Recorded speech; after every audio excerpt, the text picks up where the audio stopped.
Welcome to this full council meeting of the Tasman District Council. I'll just open with karakia, e te whānau o te kaunihera o te aorere, pia te mataranga kia marama, kia whaitaki kia, whai mahi katoa, tu maia, tu kaha, aroha atu, aroha mai, tātou e tātou katoa, tihei Māori ora.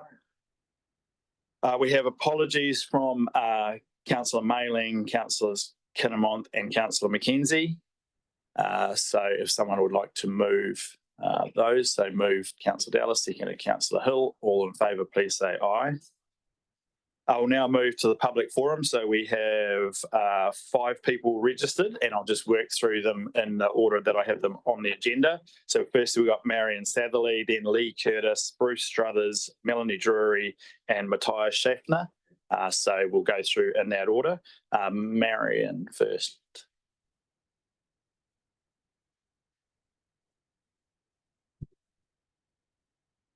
Welcome, Marion. So 5 minutes, and I'll give you a bit of a nod at 4-ish. Thank you. Good morning, everybody. I wish to speak as an individual about the housing crisis. According to the New Zealand Human Rights Commission, Paul Hunt, more than 100,000 people currently experience homelessness. With the right to adequate housing is not explicitly codified in New Zealand domestic law, it is recognised as a fundamental human right through international human rights law and New Zealand's international obligations. Is Council aware of the degree of the crisis, including the lack of affordable housing? My husband and I are landlords and property managers who have recently relet a property in Motueka. Even though I'm aware of the housing crisis, I was never aware until now of the degree of that until we advertised this property. We had over 100 inquiries, received 46 individual pre-tenancy applications. More than 50% of those were solo mums.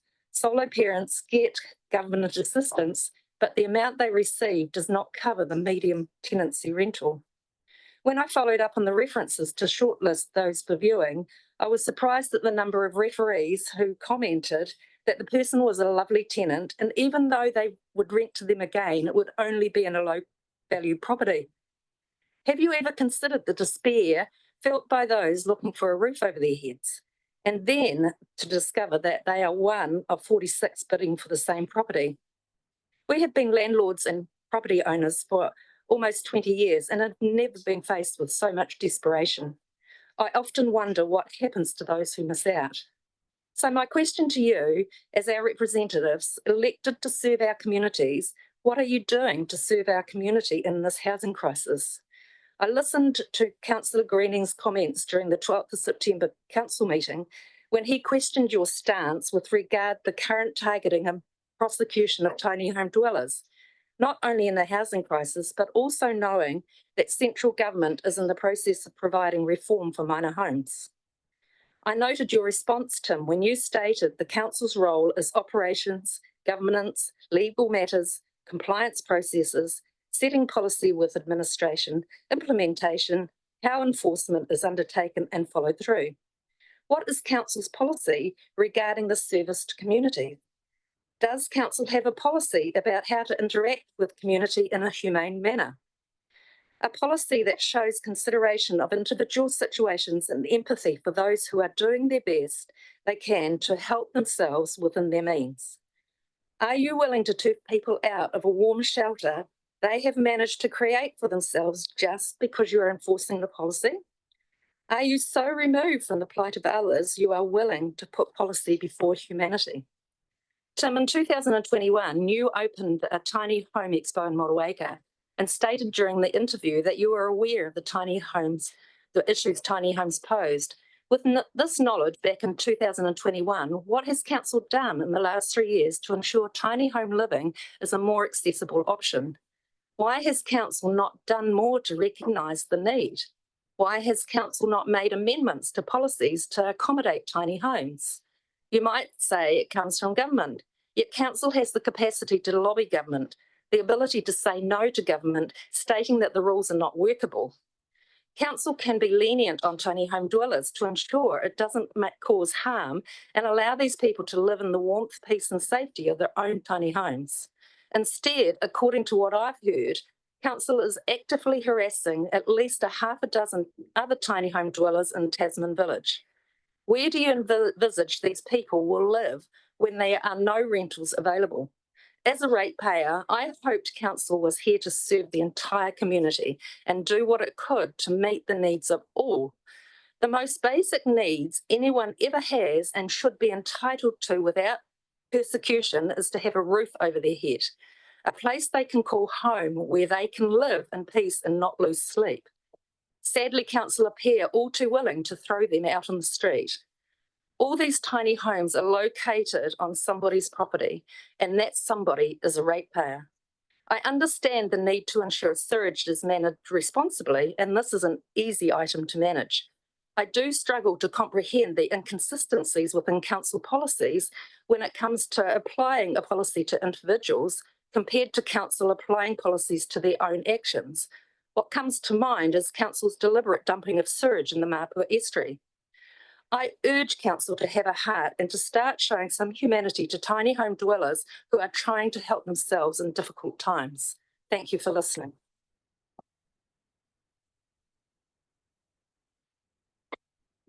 Next up, we have Lee Curtis.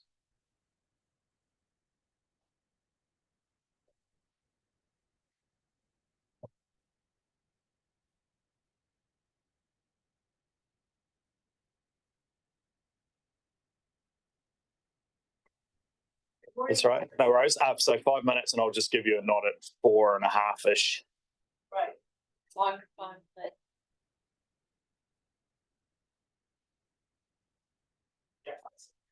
Good morning, everybody. I'm here to speak about community engagement.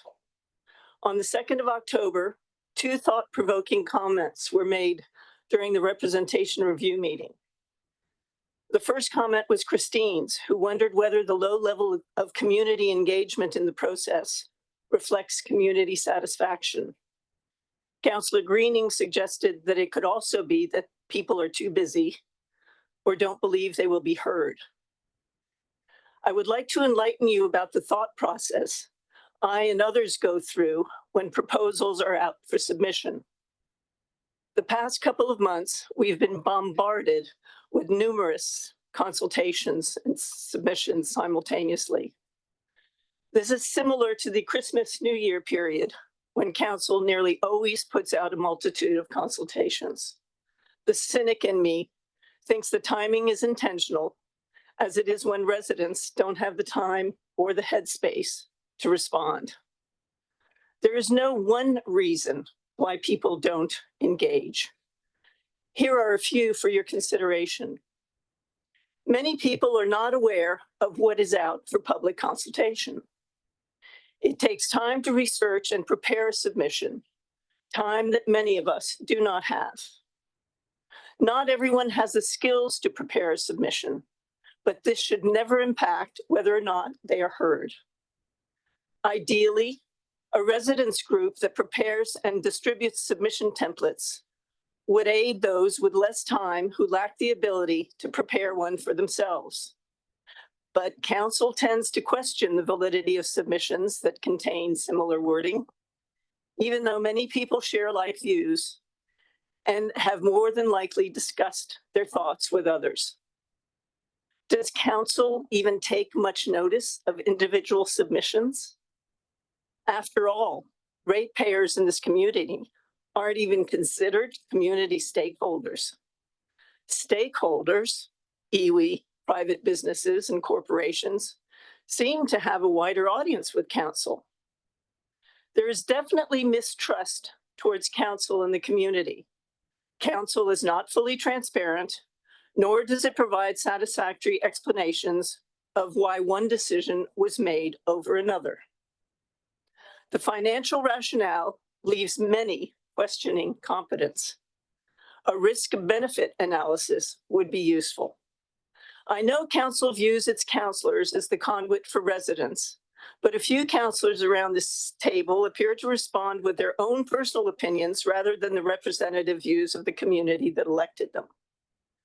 The increase in OIA numbers indicate that many members of the public do not perceive council as being transparent. The unfriendly responses received by those who have taken the time to file them adds further to the distrust. Regarding Councillor Greening's comment made on the 2nd of October regarding the unfriendly, unhelpful response of the service staff, private business would never survive with this sort of customer service. Yes, ratepayers are customers, and you are all paid to serve ratepayers.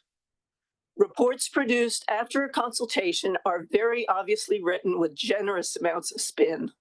Feedback reported is cherry-picked, and information shared appears to be only that which supports council's position. And how much sway does central government have in council's decision-making process? TDC's website is unfriendly and difficult to navigate.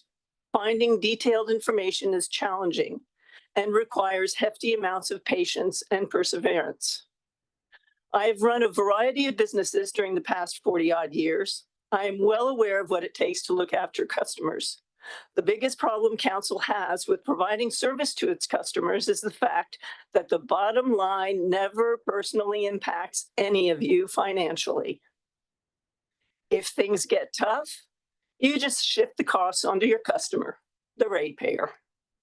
This doesn't work in private business. If you are not competitive or don't provide an excellent service for that additional cost, customers walk. How much better would TDC's services be if it had competition and ratepayers could choose who provided rating services to them? Lee, you're at 4.5 minutes. TDC is a monopoly, and monopolies have never benefited the consumer or the customer. And I wonder what impact this speech or any other given by a ratepayer will have on you. Thank you for listening. Thank you, Lee. Next up, we have Bruce Struthers.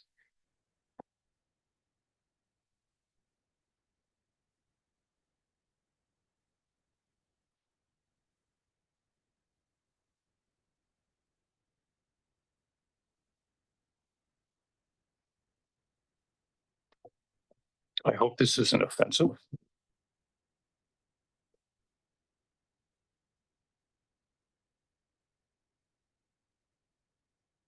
I'm going to go off script a little bit because of what I just heard. I realized that my problems that I want to talk about are nothing compared to what Marion's talked about. I came from a very large metropolitan city on the West Coast. Like every one of them, there's a concentration of wealth and there's a concentration of homelessness. When people don't have a home, they live in their cars and they become the council's problem or the city's problem. So back on script.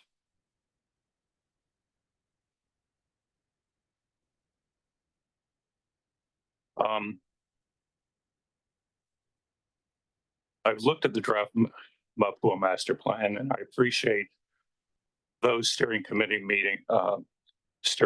members who made early access to the slides from the workshop, so we could at least see where you were headed, and I appreciate that a lot.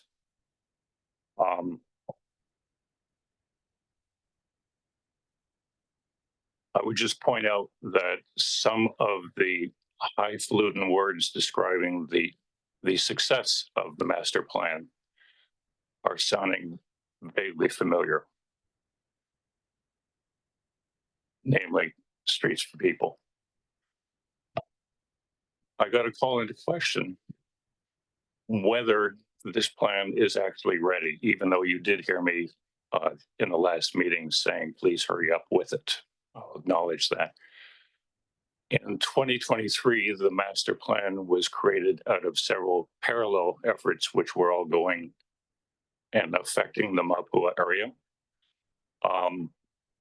And the catchment management plan, waterfront development, and a bunch of other plans were all to be merged into a single master plan. I point out that the boat ramp is still an area of contention. It would fall into the master plan. And I haven't seen much of the catchment plan, which is critical to at least the area I'm most concerned about, which is Seton Valley.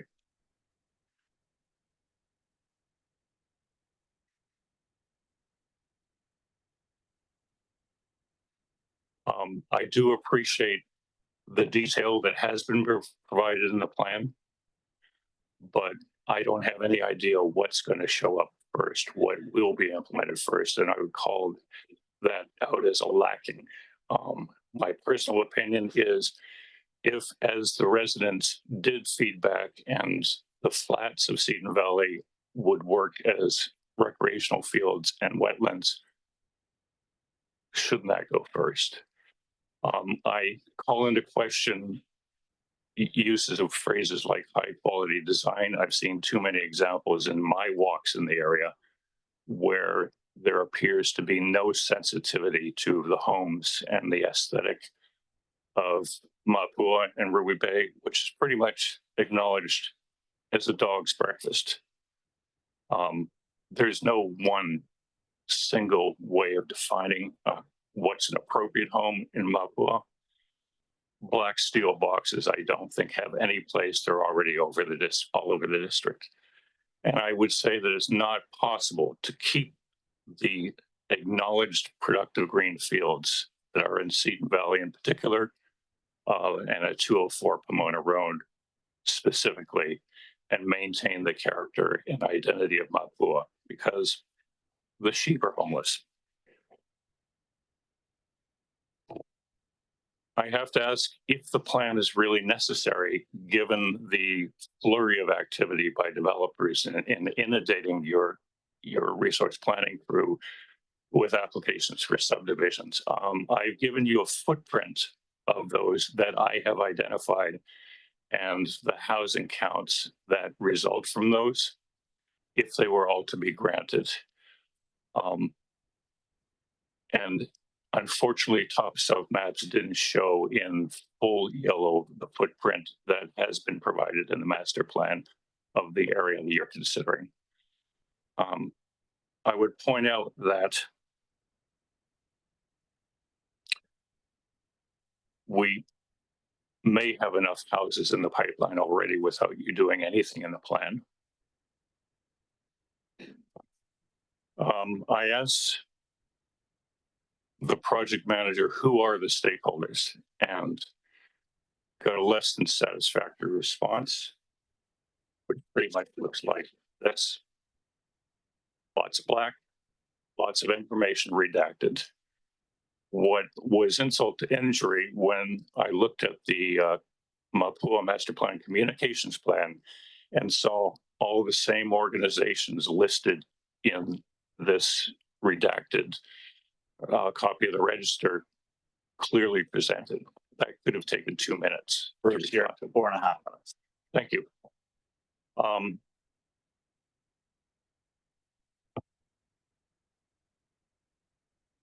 I'm concerned about, well, Māpua is an attractive place to live. That's acknowledged. There are a few people who have very high office within this council or have had, who are now consultants paid for their expertise. I'm concerned about their opinion having more weight than the other residents of Māpua. So the recommendations I would make is look at the market. There's 48 homes for sale right now in Māpua, 5 in Ruby Bay. So there isn't a housing issue, there's a housing affordability issue. Stop consultation on the plans until you've got the stormwater plans, the outstanding natural landscape plans, and all prerequisite plans consulted and done. And please listen to the other residents. Thank you, Bruce. Next up, we got Melanie Drewery.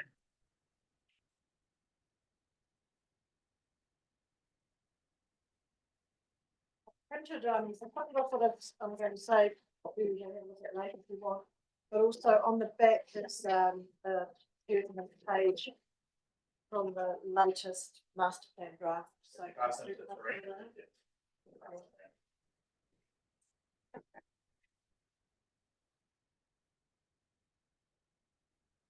This is my bodyguard.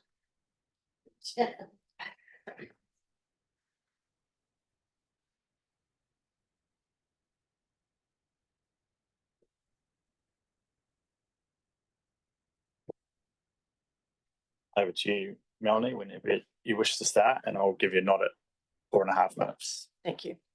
Hi, everyone. Today, I want to talk about stormwater in Māpua, the increasing runoff from developments, and my land in relation to that. So this is a bit personal. My land's the 7 hectares on the corner of Māpua and Stafford Drives at the bottom of Seton Valley. Central Māpua is becoming more prone to flooding through climate change, sea level rise, and TDC allowing a lot of building in low areas, some lower than my place over the last sort of 10 years. The uphill developments could flood Māpua. Why are they still going ahead without stormwater infrastructure being put in place? How can you let development go ahead before you put things in place? In January, planners asked if I would sell my land to TDC. They planned a large portion as wetland reserve capable of doubling as stormwater retention to hold floodwaters back and release them slowly so that the drains leading to the leisure park do not overflow and flood Māpua. I thought that was a great solution. I've heard from the community how much they'd like green space preserved, wetlands and wildlife areas. I agreed, and at that meeting, we also agreed that because it would need to be excavated to create a wetland, it would be called reserve or park in the master plan consultation. This land has been tested and it's not a wetland. In the documents released to the community, why was my land labelled wetland? That's not what we agreed at all. That label turned off all of my other potential buyers. I've now been informed that councillors discussed the plans in a September 19th workshop and decided that they only want half of my land, and funds to purchase it will not be available for 6 years. They also do not want the front strip zoned commercial. That's a gravel ridge with a lot of road frontage. It's not a wetland. Why were these decisions made at a non-minuted workshop with limited information presented and no formal vote? Why is there now a proposed plan with an easement running a big drain and walkway through our property in the meantime? That runs right along next to my house and then cuts my property in half and opens my place up to the public. I'm not having that.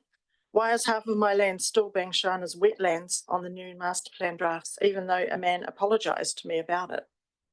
You have identified my property as being needed for stormwater retention, so why are you leaving it until after the developments are well underway? I need some fair decisions to be made. If my property is to be stormwater ponding or wetlands, buy it now and let me leave. Spittle & Co have just received fast track approval for 320 houses. That's a lot more than TDC were tentatively approving, and I assume will cut into his ponding area. How will you mitigate that stormwater over the next 6 years? Does this fast track change anything? We've already been on hold for 5 years trying to sell and leave. We don't want to live in an urban area. Our interested buyers were developers waiting on the findings of the FDS and then the much delayed Māpua Master Plan. Now TDC is asking us to remain on hold for another 6 years. And if I don't want to sell the back half, compulsory acquisition has been mentioned. If you want it, why not purchase it now? Why allow development all around me? Propose commercial on my western boundary, which is a whole other issue because that land's, half of it's as low as mine anyway. Keep my tiny piece as Rural 1 and plan to take half off me in 6 years. All of those decisions have a major impact on me. No one else will buy a Rural 1 property with all of that hanging over it, not to mention that it's obviously no longer a viable Rural 1 block. Again, I'd like to ask, where is all of the increased stormwater runoff from development going to go? How will you mitigate this if you don't own my land? Do you even have a detailed plan that doesn't include my land? You're not sending it my way as long as I own it. In August 22 floods, stormwater inundated us from the Māpua Drive subdivisions running downhill and across 6 Stafford Drive on our southern side. This has not been a historical drainage pattern. When will you be upgrading the drainage through Aranui Park? This was all shown in the future development strategy as necessary before the Freilich subdivision should be allowed, way back in 2004. The upgrades got shunted back repeatedly, then disappeared from the plans long after the subdivision horse had bolted. Why has Aranui Park drainage been allowed to silt up and block with weeds? We do have an easement to drain this way. Our floodgate disappeared. The increased pressure from uphill and the bottleneck in Aranui Park was sending water into us instead of out to sea. Robert Workman finally saw to it that it was replaced a few years ago and backflow improved dramatically. The fact that TDC lost my historic floodgate and completely changed Aranui Park shows me that you are trying to drive water my way, as well as other decisions made by TDC. You let my neighbour fill with over 400 truckloads of your fill and camber it towards my land. When I brought in about 30 truckloads to stop this new runoff, I was told to stop there. Why? Why should I be forced to take new runoff for others? That's not right. You cannot increase runoff into this land unless you own it. Developments are already going ahead. More will break ground soon. We all know that massive change is happening. It's time to solve the stormwater issues now, not after you've created even bigger problems. Thank you. Sorry, I sound a bit cross. No, that's I right. am. That's right, Melanie. No Can I problem. just add, could we have a response to all the questions that have been asked and points being made by all the speakers today, not just us? And could we also have a copy of the minutes? Thanks. Yeah. Yes, you may have a copy of the minutes. Yeah, and if there were specific questions that were noted as a Yeah. course of the thing, we will provide responses, but probably not just to the general comments that people have made. No. Thank you. Next up, we have Mathias. Welcome, Mathias. I need a bit of water.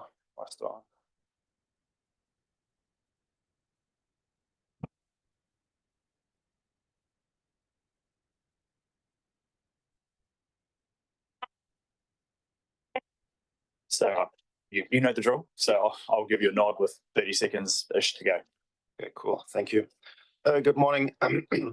Last week in the Motueka Community Board meeting, we heard Mr. Rick Benzeman speaking in the public forum. He shared his story of 5 people living in mobile homes on his property.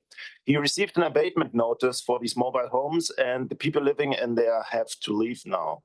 If these people are made to leave, where should they go?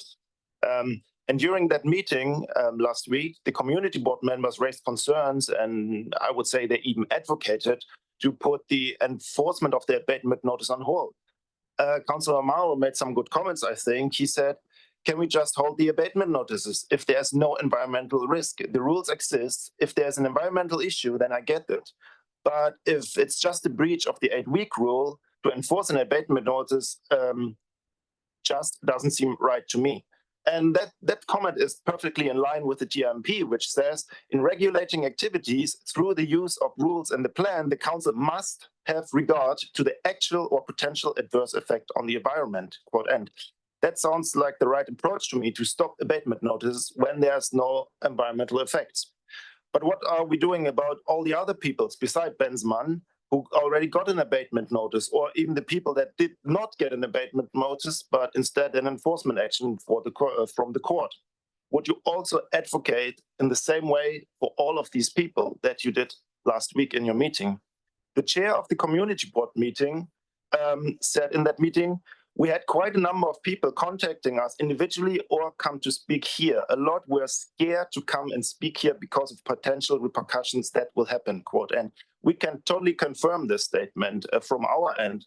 From what we are being told, there are a lot of people currently investigated by your enforcement department. I hear about a new case every single week, and this has been now going on for many months. Every single week, I hear about a new case about someone living in a vehicle, trailer, camper van, tiny house, whatever it is, who got a visit or a letter from the council telling them they are subject now to investigations. And I would like to support these people who have concerns and that come to me, but I can't. this is one of the main issues. I simply can't give an answer to the question, how do you make the decision that you go after this person, but not after another one? Or if you go after someone, how do you make the decision what kind of enforcement action you take? It seems rather arbitrary to me. Some people who are living in unconsented situations are being just totally left alone and no problem with them. There are cases that are going on for quite a number of years without any significant progress and without any enforcement actions against them. And then we have the cases like the Benzemans who got abatement notice. And then we have the extreme that you go to court for an enforcement order. And how do you decide on the approach to take? Is it based on your enforcement policy? Maybe, but I don't think so. If you look on the screen, that's one page from your enforcement policy. And on the bottom, you can see the most severe response is reserved for the most serious breach. What happens in this? Well, what was the problem with the most severe response? If you can go to the next page, please, we can see something. Where you did the most severe response and where the error is, you classified the issue here with the tiny house as a minor non-compliance, a status code 2. If you go to the next page, you have more text what it means. In the second line, it's a low-risk non-compliance, compliant with most of the relevant constant conditions, plan rules, regulation, and national standards. Non-compliance with nil or minor actual environmental effects and no action required. So even if no action is required, your staff have decided to use the most severe response, which in return costs severe financial harm to the people that were involved. Then I hear a lot about that you only investigate if there is a complaint. Okay, can we go to the next page, please? Then we can see such a complaint. On the top left, we can see it's assigned to the compliance and investigation teams, attention to Mr. Fraser-Simpson. On the right column, we can see it was received by Mr. Fraser-Simpson.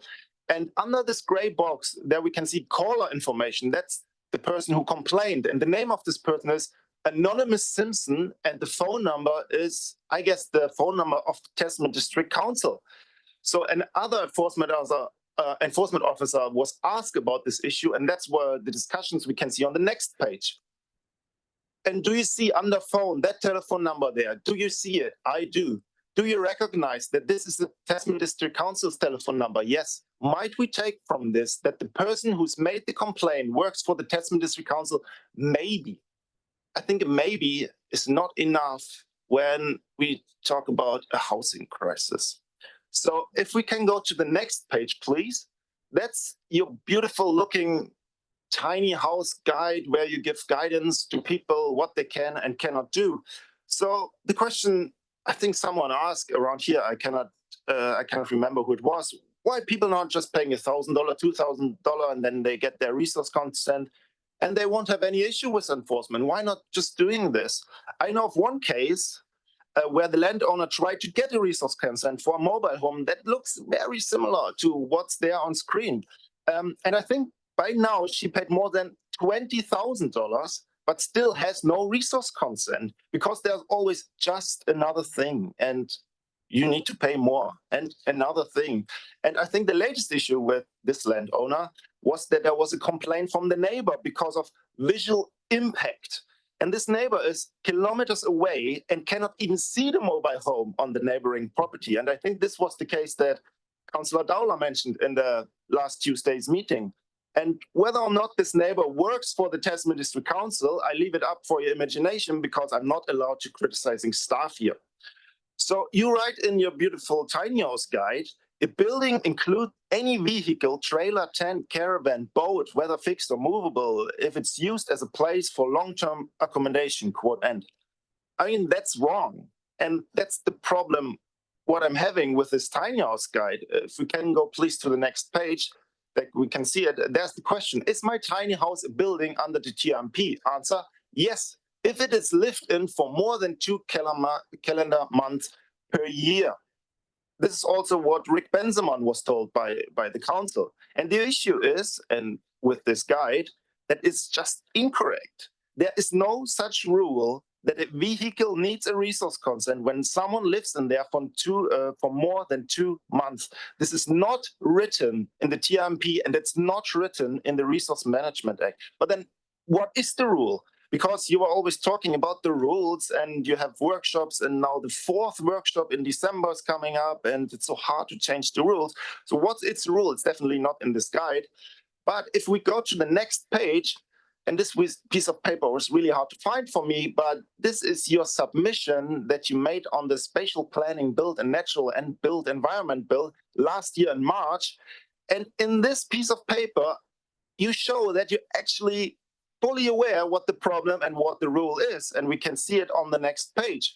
It's the dot on the top left corner. There's an opportunity with this bill to improve an RMA definition for structure by clarifying what fixed to land means. This would be very helpful for assessing tiny houses, especially, which we are getting a lot of inquiries on, as currently in the TMP definition of building refers to the RMA definition of structure, which has this fixed to land component. This causes a lot of confusion. E.g., is a tiny house that has a wastewater connection fixed to land, and therefore an RMA structure, and therefore a building, and therefore a dwelling. Other scenarios come up regularly, like where a tiny house has a deck on the land, various types of water, electricity, phone connections. That's the point. That's the rule. Is it fixed to land? If the mobile home is fixed to land, yes, then it needs a resource consent. If it's not fixed to land, then there's no need for a resource consent. That's the rule. And you know the rule. You have written it down in your submission. And it's extremely concerning that there is uncertainty, and that's your wording, what fixed to land actually means. But you still initiate this enforcement action against people living in the situations. And it's concerning that you admit that there is confusion. We can see this on screen. It's your text.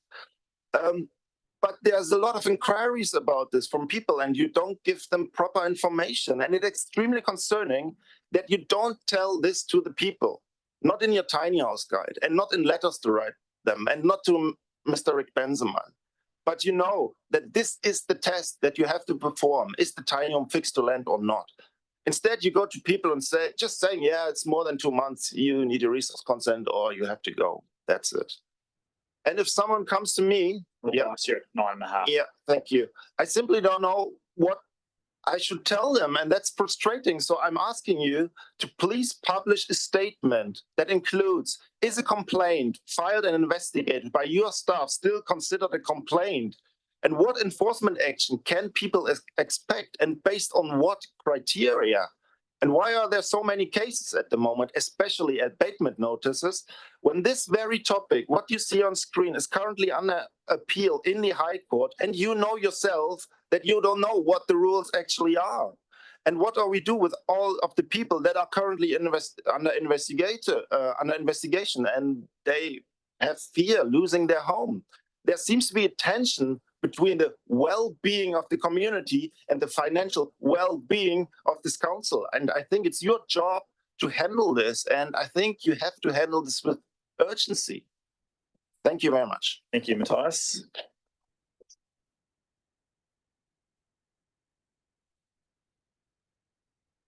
Draws us to the conclusion of the public forum. Next on the agenda is declarations of interest. There I had one, Mr. Mayor, in relation to the item relating to the Waiiti Kainuri Dam. Okay, so that'll be noted. Next up, there's no late items. Minutes to be confirmed from the 10th of October meeting. Move Councillor Dakey, seconder. Councillor Ellis, all in favour, please say aye. Against, carried. And first up, in terms of reports, we've got the schedule of meetings. Elaine, this is in your name. I'd like to take the report as read. I'm happy to answer any questions. Thank you. Is there any questions? If not, I will look for a mover and seconder. Move Councillor Hill, seconded Councillor Maru. All those in favour, please say aye. Against, carried.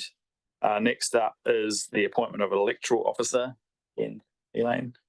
Again, I'd like to take the report as read. This is just a formal appointment for our electoral officer, which will take effect from the 1st of November 2024. Deputy Mayor Bryant.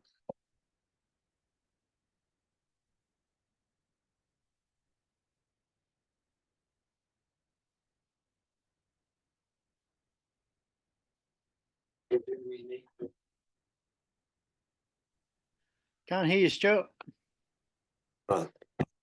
Sorry. Through the Mayor, yes, it was a closed procurement process undertaken by our procurement specialist, and it is a change of external provider. As far as acknowledging the previous supplier, I will talk to the procurement specialist about how we do that. Thank you. Moved, Deputy Mayor Bryant. Is there a seconder? Councillor Dowler. Any further questions? If not, we'll put the resolution. All those in favour, please say aye. Aye. Against? Carried. Right, next up is the navigational safety bylaw. Amy, welcome. This is on page 15 of the agenda. Good morning, thank you. I'd like to thank Councillors Mailing, Butler, Dalla and Dakey for their diligence and support as our hearings and deliberations panel for this, and present to you today the recommendation to adopt the draft navigation safety bylaw. I'll take the report as read and invite any questions. Thank you. Thanks, Amy. Councillor Murray.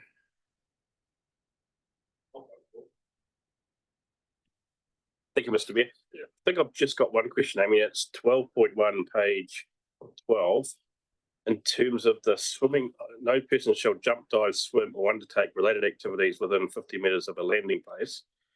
Is that 50 metres of the Kaitieri boat ramp, the Stevens Bay boat ramp, and all those? Yes, there's so in the attachment, there's an explanatory note around that as well. It's only when there's vessels moving. Right. We don't want people in the path of moving So vessels. if a boat's coming into Stevens Bay or Kaitieri, there's a 50 metre clearance. How's that managed?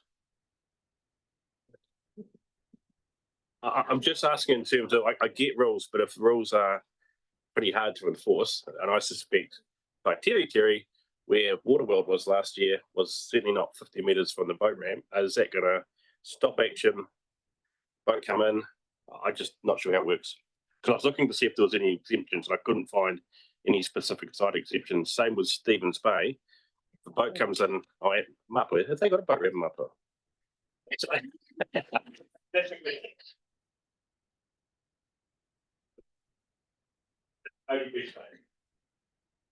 Perfect, thank you. Yes, so the Harbour Master team have a few extra people on board. They're going to have an increased visibility this summer, including at Kaitieri around the time later in the day and earlier in the day when there'll be vessels going in and out. Their approach to enforcement starts with education and talking to people, making sure people are aware of the new rules. Yeah, leave it at that. It's a question you could ask about pretty much every rule that we have in terms of how easy they are to enforce, from dogs to cats to other rules, in terms of, you know, at the end of the day, the hearing panel heard the evidence, they've made the recommendation, enforcement will be able, in Kaitieri's cases also, the local launch wardens and that, which I presume will be able to do the education and notification part of that process. One doesn't anticipate it's likely that anyone's going to end up facing more heavy sanctions for swimming 45 metres away from a boat ramp. Councillor Dakey. Yeah, just on that note, we heard through the hearing panel from other harbour masters who have the same rule around New Zealand, and it's applied in common sense and it works. And it's to do with the fact that the vessel may have trouble navigating, and it's to represent the fact that in a current or the vessel may be difficult to move, and it's really the responsibility of the swimmer to be careful when it's not always possible for the boat to move out of the way. It's a navigation rule rather than a swimming enforcement rule. So I think we heard from the other harbour masters, I think we can rest easy in that it's pretty consistent. So it's a standard rule. And the other thing we had a AIS carrying on boats location And we made an amendment there that I support, that we were going to delay the rollout. So for some of those bigger commercial operations, that the financial hit will be spread over a longer period. So on those two notes, I'm quite happy to move the report. Okay, thank you, Councillor Dakey. So it's been moved. Is there a seconder before I go see Councillor Greening? You have your hand up. Seconded, Councillor Dowler. Councillor Greening. Yeah, I'm just wondering if you could explain what the implications would be for Māpua Wharf, also noting the possible development of a boat ramp in close proximity. Amy. Thank you. Yes, the same rule applies to the Māpua boat wharf. So vessel movements are at the other end of the wharf and a smaller jetty at the end. Jumping and swimming usually occurs at the other end. The rule still applies. We'd like to see people be sensible and not jump in front of moving vessels. Most of the vessels that use that wharf are aware that it is used for jumping and swimming, and there are people in the water, and try and take a common sense approach. As Councillor Dakey has said, vessels moving in the water can have to slow to move and berth. So the onus is put on the swimmer's responsibility to steer clear when that vessel's moving towards the landing area. And the same would apply for a boat ramp. So thank you. Just Thanks, to be clear. Amy. So just to be clear, that means we're allowing this activity to occur, and the swimmer and so-called diver will be managing their safety. Is that right? Or are you People can still swim and jump and dive off the wharf, yes.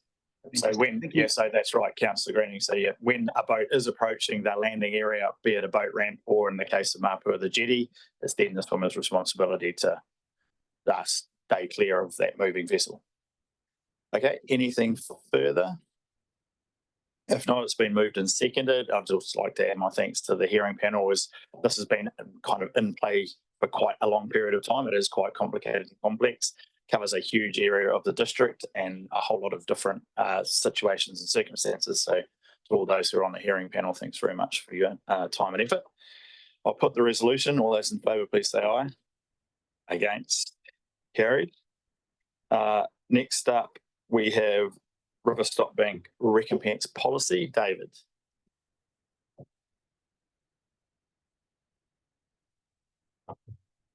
Good morning. I'll take the report as read, just noting a couple of changes since the last time the policy would have been in front of you.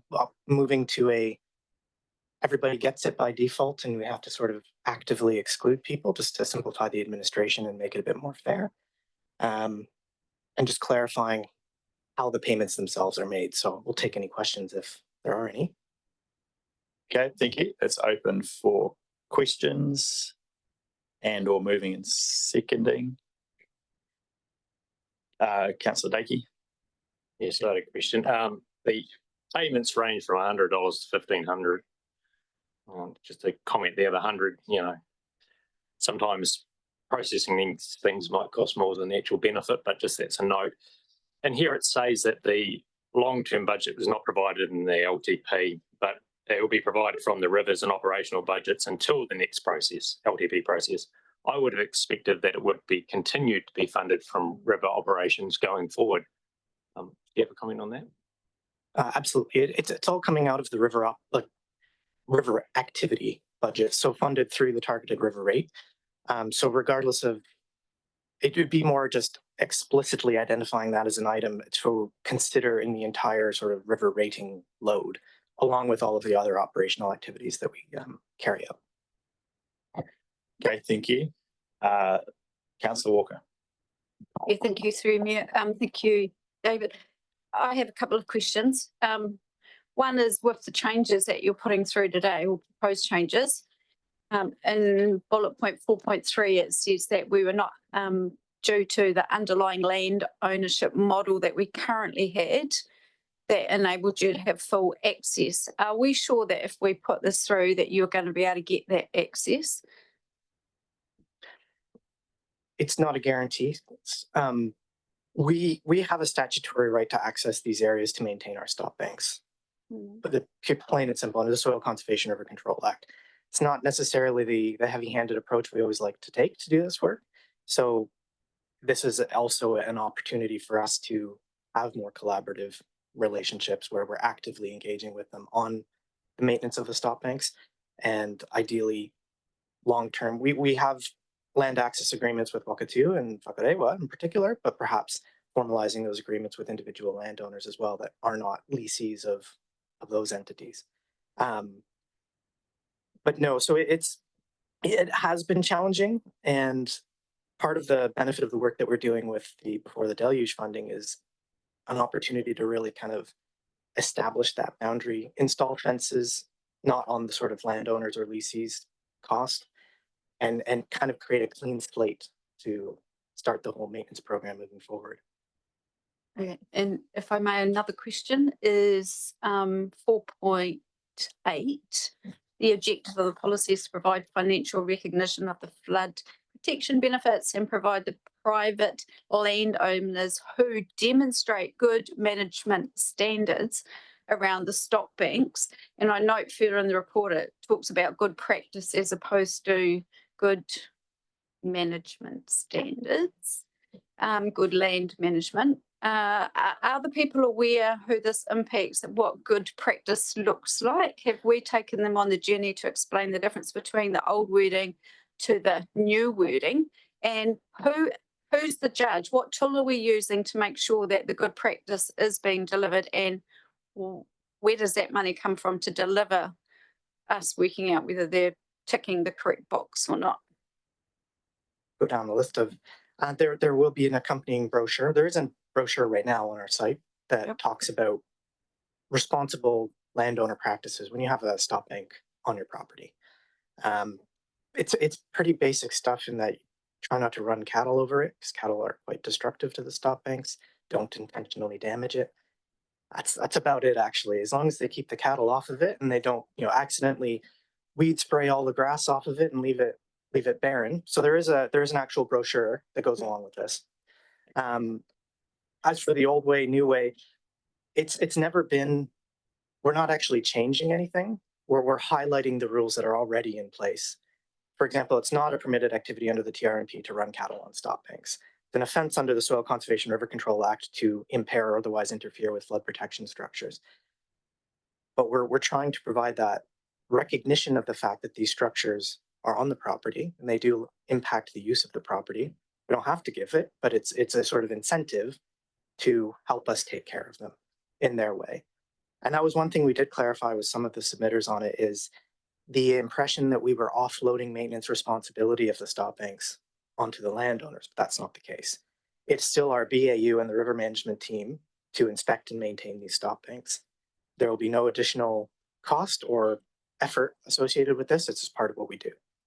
So my last thing is, so we're going to work out whether they're being good, responsible users, and we're going to use potentially a drone. Are we putting that message out to our community prior to us doing the flyover? Oh, we definitely will be, yes. We'll be consulting with each of the landowners when we do use drones to inspect the stop banks. We use drones quite a lot in the river management area as it is. A very useful tool, so it's a natural extension there. Thank you, Councillor Walker. Are you happy to move the resolution? Thank you. Is there a seconder? Councillor Maru.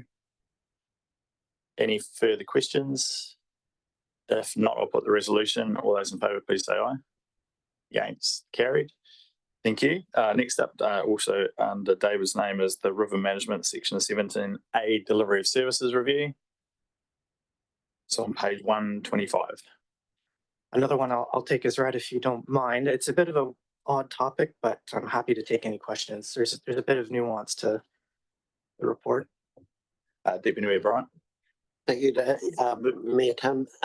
Thank you, David, for the report. Just a question from myself or two before I look to move the resolution.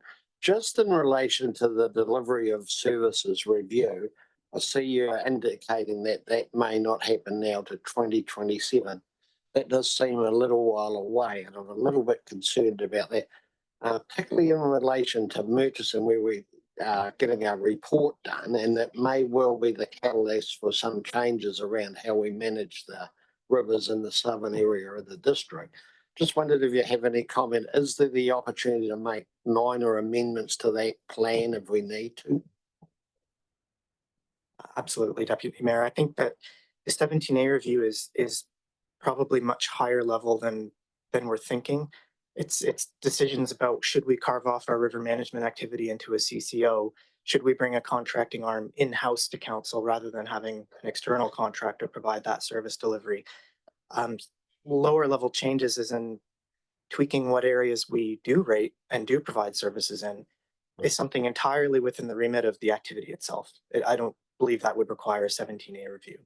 The key bit about why we're not well equipped to do the full 17A review at this point is because of that unclear level of service in some areas. And you can't compare apples to apples as if we were to deliver it under a CCO or another organization, because you really need that clear and comparable level of service to compare. So is that one of the reasons you're indicating a 2027 review? That's right. So we have the work plan of to develop these river management plans, and the intention of that is to really nail down that level of service in all of our areas and allow us the ability to compare alternative delivery governance funding models. Thank you for you, Mr. Mayor. And just one around the second resolution around, you talked about bringing the contract back in-house. How was that considered? And obviously the decision to go with contractor arrangements will be for a tender process. Yes. Just wondered how that decision was made.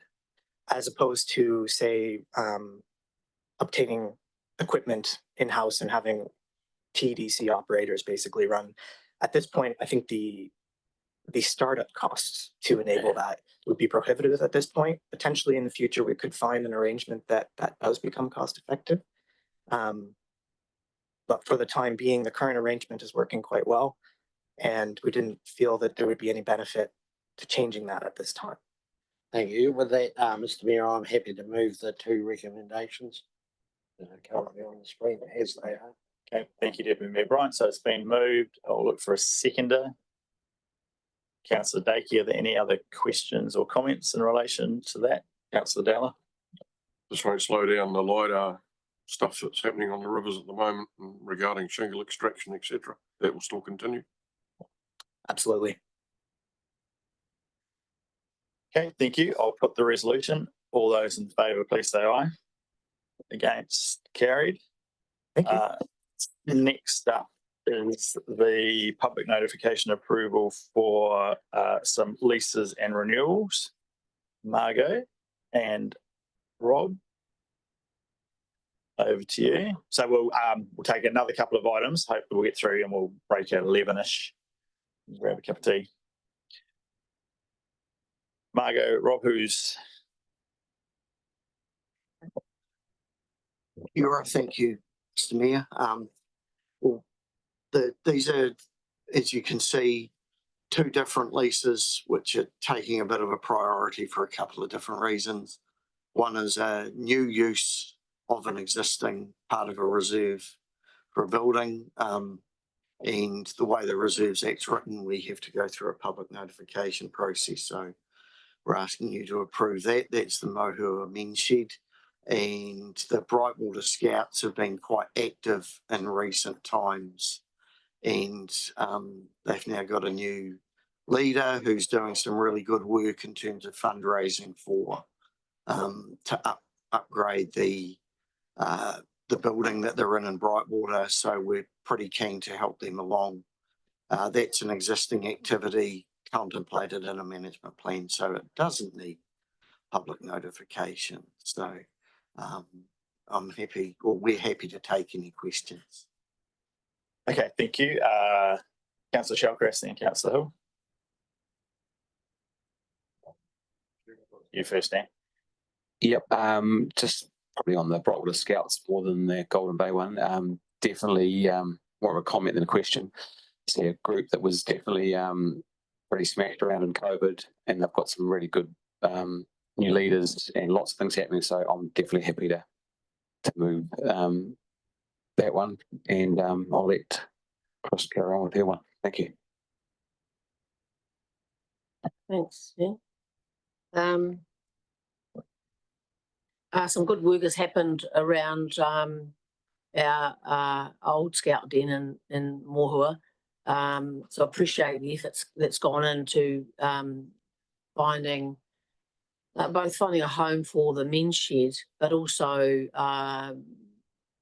going through the process of working out with Scouts NZ, I guess, around their continued ownership or not of the den. So I think it's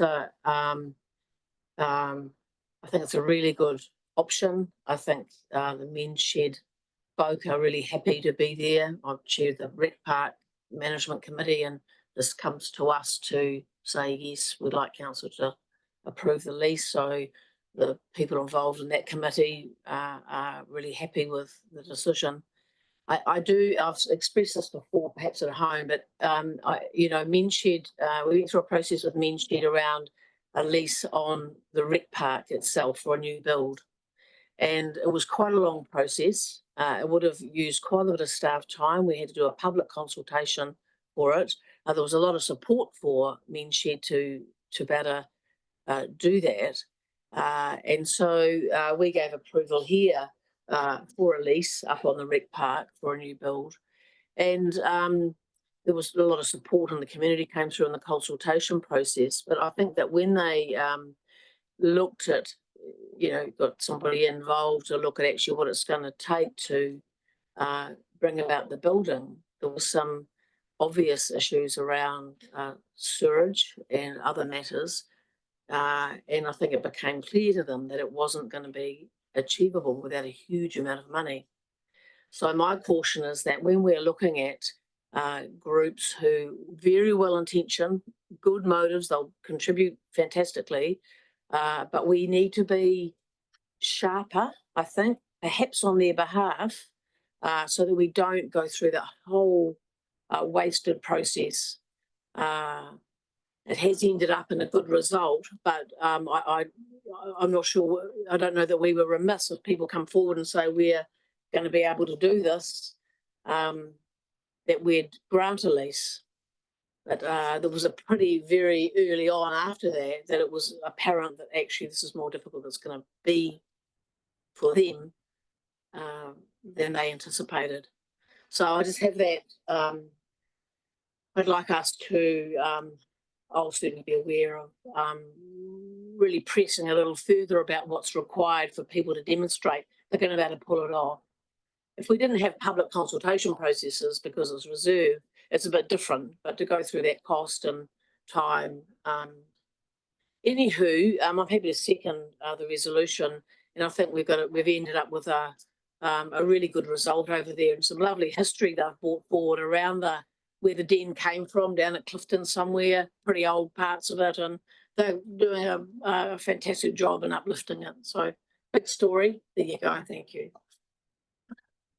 No worries, August. So it's been moved and seconded, and I've got Councillor Walker. Yeah, thank you, through Mayor. I guess my question is around the procedure and the process of these leases, because every time we sit here and we get one put before us as a council, there seems to be some quite big variances between 5 years, 10 years, who's been on the hikoi, the journey for them to get to where they are. Do we actually have a template that is standard and set? And I know blanket rules don't work for everywhere, but I sit here wondering why some of our community leases are at 5, others are at 10. Is there a rhyme or reason for that? Thank you. It's a good question. And I know you've asked about our community leasing policy more than once, which is, and that's a big part of why I've wanted the policy to be in place to give that guidance. For what it's worth, I believe that a 5-year term is a good idea where a community group isn't necessarily having to spend a lot of money upgrading a building. Where they are looking to spend a lot of money, I think they do need a bit more certainty. A lot of the 5 years, which I'll readily admit was a bit, how will I put it? It was just something that I thought was a good idea 6 or 7 years ago. It is about, if we issue longer term leases, the risk is that staff change in that time, community group members change in that time, and we're not in touch. My aspiration for our community leases is that we're actually communicating with these groups a lot more often than we have been. Thank you for that explanation. I guess for me, it's like if it's a 5-year lease, is there a clause in there that says they have the right to renew? Because I'm aware that currently in Motueka, there is one that hasn't been signed off, and I don't know if they've come back to you yet, but they will be, because there's nothing in there that says after 5 years you have the right to renew. And I kind of think, well, for some of us, we get those leases, and for others, for whatever reason, that it's not standardized. No. So if you could come back to me, even if you do it offline, about when is it that we have a template that is the same for every community group, if it's a 5-year lease, whether they have the right to renew or not. Yeah. Happy to do that, Councillor Walker. Thank you. It's a very valid question. Okay, and I guess all these questions will be covered when we finally get to the community leasing policy that Councillor Walker has alluded to a number of times. So, Councillor Hill. Just to clarify around renewals, I thought some of the leases we have with community groups do have a renewal aspect to them. Yeah, I think that's the question. The question is some do. Yeah, it's not that we don't do that. I'm happy to copy you in. Yeah. Okay, thank you. So there's nothing further. It's been moved and seconded. All those in favour, please say aye. Against, carried. Next up, we have temporary road closures. Jamie, welcome.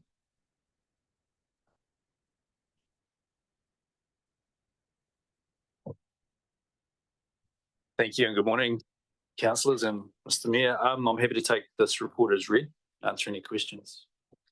Okay, thank you, Deputy Mayor Brian. Thank you, Mr. Mayor. Thank you, Jamie, for the report. No real questions other than I do note that in resolution 3, and I'm not sure if we've had this previously, for the Richmond Santa Parade, they've got a postponement date. Has that been standard? And I understand that the car clubs haven't been having postponement dates, and unfortunately they've had to cancel the Dovedale Hill Run this weekend because of no postponement date and the predicted weather. Through the Mayor, we have had applications in the past which have had postponement dates, particularly around Santa Parades, not always. And I guess it's up to the applicant when they put in their application whether they want to apply for that or not. So we don't guide them on that. That's up to them.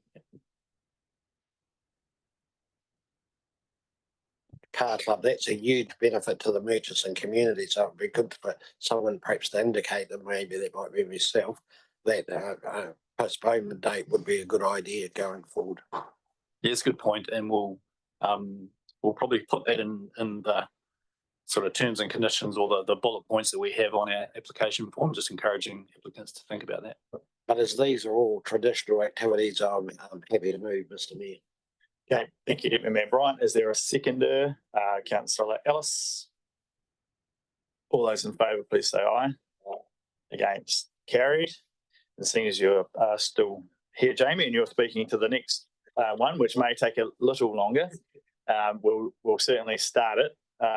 So this is the item on page 154 in relation to the funding shortfall from the New Zealand Transport Agency. Jamie, I'll hand over to you.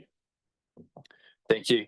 I don't have any. I've just got one thing to add. Sorry, under item 5.3, I've described that in the past, we have had similar challenges every 3 years when these processes take place. And in the past, we've also had some success with accessing increases in funding during the 3-year periods. I've mentioned that under 5.3. But I'll just add that in 2018 to 21, we received an additional $2.1 million from NZTA, and in 21 to 24, we received an additional $2.4 million. So that just hopefully adds a little bit more context that I hadn't originally put in the report. So with that, I'm happy to take any questions. Okay, thank you. I've just got one question, which I'm sorry to invite you to Mike. In terms of Jamie's point that he's just made, that there is the possibility that we may receive funding more latterly in the year, and noting a concern that councillors have had and the challenges we've got in terms of maintaining the currently suggested rate increase for the following year, which this would clearly put pressure on if the recommended expenditure is agreed with. Is it possible to, if the council decided not to fund this year, i.e. increase the rate for the following year to accommodate it, and the money did become available from NZTA, to effectively match it, which would result in a deficit at the end of the year, which would then obviously have to be considered in the following year. So is that possible for one or more of the items that are on Jamie's list? Yes, that is. Okay, thanks, Mike. Right, so open to questions in relation to the item and the recommendations. Councillor Murray. Thanks. So Jamie, is this work capitalised or was it operational? I couldn't work out whether some was or some wasn't. The general way the council funds its activities is operations and maintenance are rates funded. Renewals and improvements are capitalised or debt funded. So in terms of the table on page 155, so the 453 would be about a 0.4% rating increase for that amount. I'm sort of looking on, yeah, okay, thanks. Okay, thank you. Other comment? Sorry, Councillor Greening.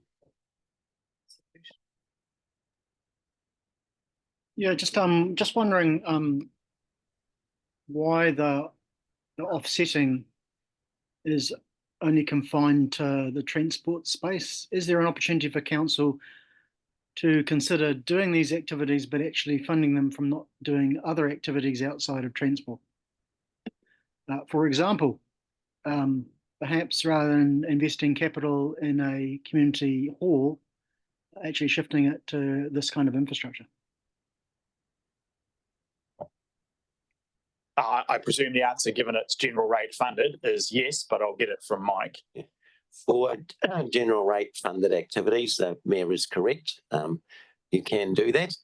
If the capital works and if it was a capital works and the works was funded, for example, from RFCs or from DCs, then you wouldn't be able to move it in the same way.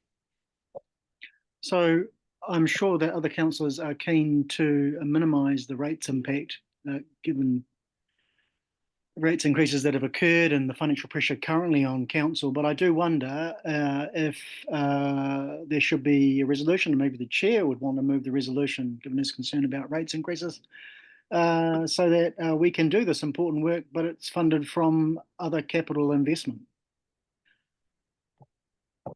I'm not intending to move that, but obviously you're Okay. welcome to. Yeah, so I'd like to move that these activities proceed and that capital funds are found from less prioritised areas, e.g. Community facilities, and that council has the opportunity to review where it finds the funds other than inside the transport portfolio. Do I have a seconder? It would appear not. Are Why does you that sure not you want surprise to me? go down this path? Do you want to? You don't want to second it? You know, that's all right. So, but I'm looking for a seconder. I'm happy to come back to the conversation because I suspect when it comes to which community facilities it might have to come from, and well, that's what I'm entertaining. That council will need to have a discussion. At this stage, it's lapsed for want of a seconder, and I'll now come to Councillor Walker. Thank you, through you, Mayor. Jamie, I guess I just have a general question around, so the impact if we don't fund this to our community around our footpaths, cycle paths, the roads. I mean, we know that our roads are questionable at the best of times. We also know about the incidents, accidents that continually happen. So if we didn't fund this, consequently, there is a risk factor that we're putting on to our wider community. Is that correct? Or do we have enough within current budget to do the band-aids to keep as many people as safe as possible on our roading infrastructure? Through the Mayor, the best advice I can provide around the risks of the option of not topping up the funding or accepting a shortfall and just doing less work. I've outlined them generally within the body of the report, summarised them under 2.4. So the potential consequences do include worse footpath condition, which would be challenging for some people in our community. The inability to attend to safety issues as they arise, which could impact our safety level of service, which is that we are trying to have a reducing trend in the number of fatal and serious crashes. And there would be some specific projects that our community have been waiting for, such as the Upper Mercury footpath, that we would have to defer or just take longer to deliver compared with what we had planned and what we had consulted on in the long-term plan. So there are a range of impacts, but it's hard to get specific about exactly what those impacts would be. Yeah. One last question, if I may, through you, Mayor, this is more at Mike Drummond. So in the last 2 months that we've sat around the chambers, and since we've put the long-term plan through, every meeting there seems to be something else that's come up as an additional cost. And Councillor Murray said this is it 0.4% more. I'd really like to understand the big picture of what all these things are adding up to and where that leaves us today. Because it's really easy to sit here and make a decision, but that's a decision in this lane here. But as a councillor, I have a responsibility to my community, which is a financial one across the whole area. So this 0.4 or 0.5%, it is added to last week's decision on what else we had to tweak, and then probably next meeting. So at what point do we get a financial understanding of what this 0.4 actually means globally as opposed to today? Thanks. Sorry, through you, Mr. Mayor. I share the councillors' concerns because there are a number of factors, both external and internal, that are impacting on the annual plan and the fiscal envelope that's set within the annual plan. We have preliminary results for the first quarter of this year. We're just working our way through those. They do show quite considerable pressure on council expenditure, even in this year. I will be presenting a report on the quarterly results shortly at the council meeting. We're also working our way through with the management team and the matters that are flowing into the annual plan that are putting additional pressure on that. So I'm unable to give you a number at this point in time, but there will be an engagement with councillors around the annual plan and this year's the first quarterly report about the financial pressures that council are under. I think the advice has been provided to council, though, very clearly, that any increase in expenditure, both in this year and programmed, will put significant pressure on the currently suggested 7% rate increase for the following year. And every decision, and this is actually a reasonably large one in the context of all of those things, it is going to make it incredibly challenging. Particularly if you want to avoid the necessity of relitigating both, well, firstly, the annual plan, but depending on the scale of the suggested changes or the variances, actually finding yourself having to amend the 10-year plan, which I suspect nobody, the community or otherwise, is going to want to see us doing 1 year or 6 months from finalising a 10-year plan, given everyone's input and commitment. So I think we need to be extremely careful, and I completely understand, like just about every one of these things that will come in front of us, people will want to do them because nothing that gets put in front of us tends to be completely unnecessary or does not have some benefits. But that is the challenging financial situation that all councils in the country, including us, find ourselves in. So I just think we need to be very, very careful, despite all the very good reasons why this funding, alongside many other things, we all may wish to support it. Be very careful what the consequences of that support might be. I got Councillor Butler.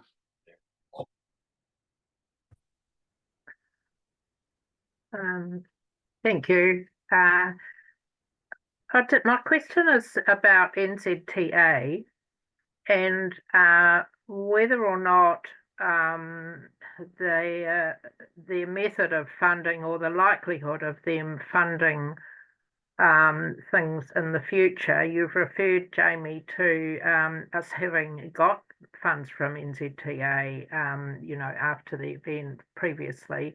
Do you think that that is more likely or less likely given the current situation? And I understand that NZTA is independent of government, but they are given within guidance. So I know that you can't give a definite answer to this, but it would be just good to get a feeling as to whether or not we are less likely or the same likely to get these get extra funding in the future. Through the Mayor, I've attempted to do that under each section of my report, but just to kind of reiterate, by and large, for the activities where I'm recommending a local share of funding increase, totally understanding that that might not be possible, where I'm recommending a local share funding increases because NZTA are unlikely or have pretty much closed the door on there being more funds available, for example, for footpath maintenance, for our safety improvements, and for new footpaths. Where it is, I'd like to say probable, based on conversations that we've had with NZTA, where it is more likely that we would access additional funding is in our local road operations and pothole prevention, i.e. maintenance and renewals. So yeah, so that's, I'm quietly confident that we'll be able to access additional funding there, which is kind of what I've noted in the report. And as we work through that with NZTA, we will be able to either confirm or otherwise when we get closer to the 26-27 annual plan. Yeah, okay. So it seems like you're pretty confident that those funds would be forthcoming. I know that you can't be 100%, but thanks. But to be clear, they're not the items contained under 2.1. The list of things under 2.1, Jamie's saying the door is pretty much shut, and that reflects this government's policy around what to fund in relation to transport. So maintenance and potholes, likely or possible to likely. Cycleways, footpaths, footpath maintenance, cycle path maintenance, pretty much a dead stop. Yeah, it's the likely ones that I just wanted confirmation on. Okay, thank you. Councillor Dowler and then Deputy Mayor Bryant, then we'll either attempt to get to some form of resolution and or we'll break and come back after. Yeah, so regarding that list that Tim just talked about there, I do think that we must concentrate on the actual urgent safety matters, i.e. Monday I reported, or Tuesday morning I reported a tripping hazard on a footpath in our town, and I got a very good response from a staff member to say that it should be done because it is an actual safety issue. And luckily this person was only early 50s and just suffered knee and hand damage, but if it was an elderly person, they probably would have had a lot worse. So I do hope that that proactive stuff will still continue to be reacted on immediately as quick as possible. I looked through the whole list there and I go down to section 5.42, which is a reactive safety improvement situation. And it talks about, 5.41, improve sightlines at Edwards Road, Main Road, La Mudere. when I first came here in 1990 as a vehicle inspector, between there and 1995, I did 2 fatal accident reports on accidents at that intersection. And over the subsequent years, there was 2 goes at improving those sight lines at that corner, which has helped because I do use that intersection reasonably regularly. So I just hope it's just not on the wish list to go and have another look and bash around a little bit. I want it done. If it's going to be done again, it's got to be done right because this is the 3rd go. There's been a lot of money invested already. I know that for a fact over the years, back in the late 1990s. So, you know, this is the stuff where we've got to really sit down and prioritise. But my feeling is that we've really got to suck the budget back as much as we can at the moment. And my last comment is 2027 is election year. And that's normally when government open up their purse strings and give everybody everything they want. So that's when the NZTA will probably get the money to do everything and we'll get our money. The only other comment I have is we tried to do the speed limit changes regarding all the signs and everything outside schools, and I see that budget's going to be totally under pressure. I think we should indicate to Minister Brown that if he wants those speed limit signs outside all the schools, he should pay for them. Thank you. Okay, thank you. Deputy Mayor Bryant. Thank you, Mr. Mayor. Jamie, if I may, thanks for the report. If I may just ask you some questions and possibly look to move a recommendation.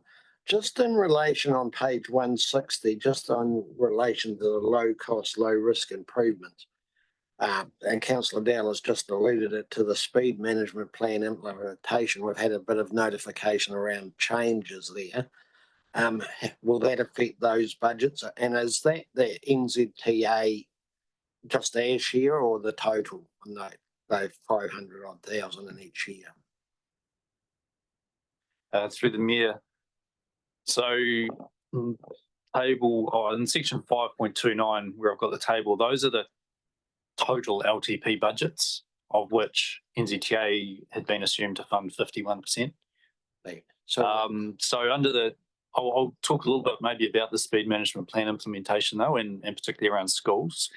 The original assumptions based on the guidelines at the time that we were originally preparing the speed management plan and our long-term plan, was that the variable speed limits, those time-based 30s, 40s, whatever they are, needed to be supported by electronic signs, which flash up that lower speed limit just for the period.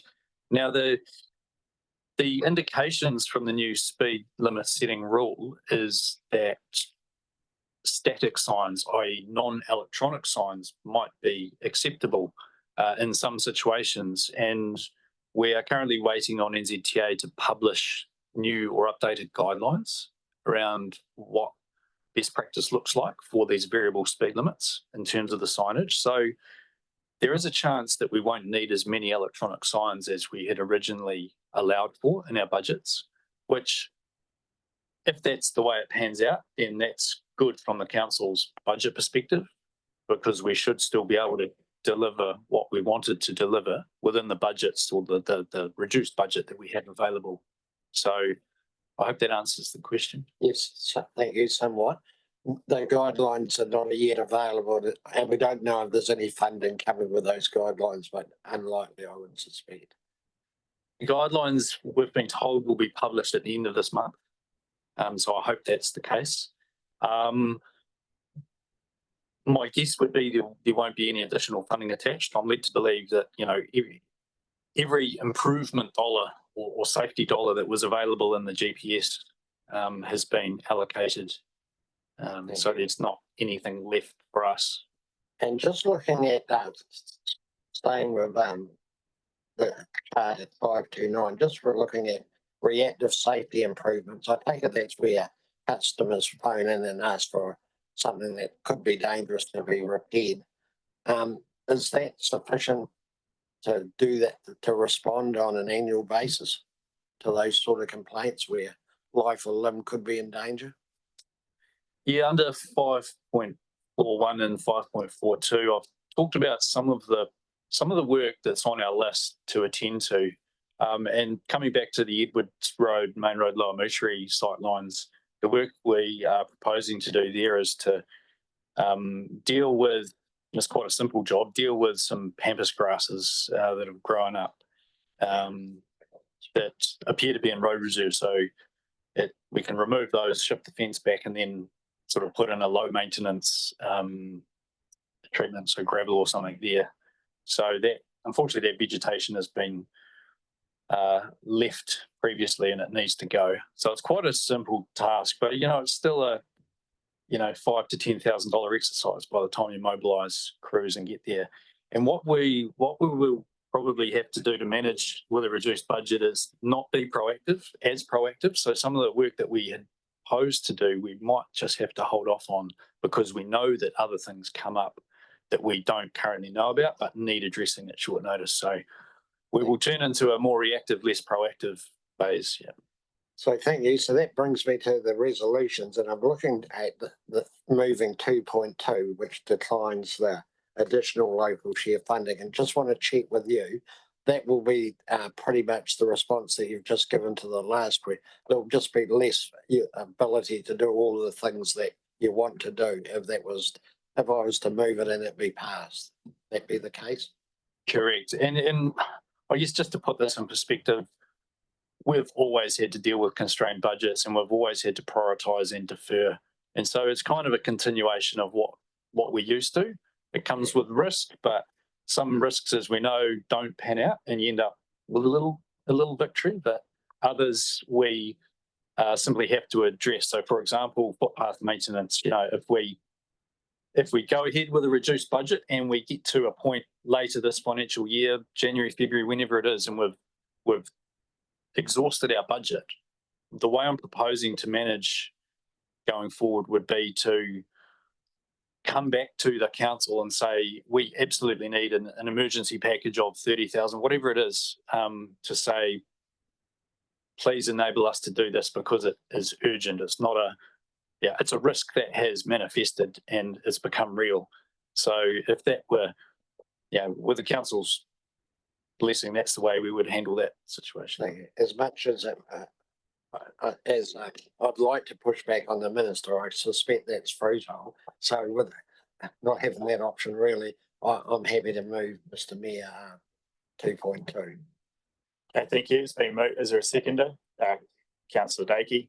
And Question, Jamie. In 5.5T, you've got low cost, low risk improvements. You've got residential greenways, which is a great project. But it would perhaps not be as important as if it was a safety issue identified in the community. Do you have ability to adjust between those two different categories? Because I see that as we're really back at that back to basics point, unfortunately, where some of those projects that you might want to do have to wait a bit longer. Do you have the ability to, if something arises, cut into some of those categories to say, well, actually, the greenways could probably wait a year if this comes up? Is that an ability? Correct, yeah. So before we came back to the council asking for further funds, we would make every attempt to rebalance within our program. There's lots of different moving parts and things happen during the year. And, if and when we have to come back, we would look at where we are at that particular time. So short answer, yes. Okay, thank you. So I'd just say that some people in the community in Richmond would maybe like a break from residential greenways for a while. We've done quite a bit in this space. So that's one area I think, we'd really want to prioritise safety. Like Barry mentioned, where you've got a footpath that's dangerous. None of us want to see any of those things put aside. And given the fact that you've got those options to adjust, I'm quite happy to second that we decline the additional share. Okay, thank you. Councillor Greening.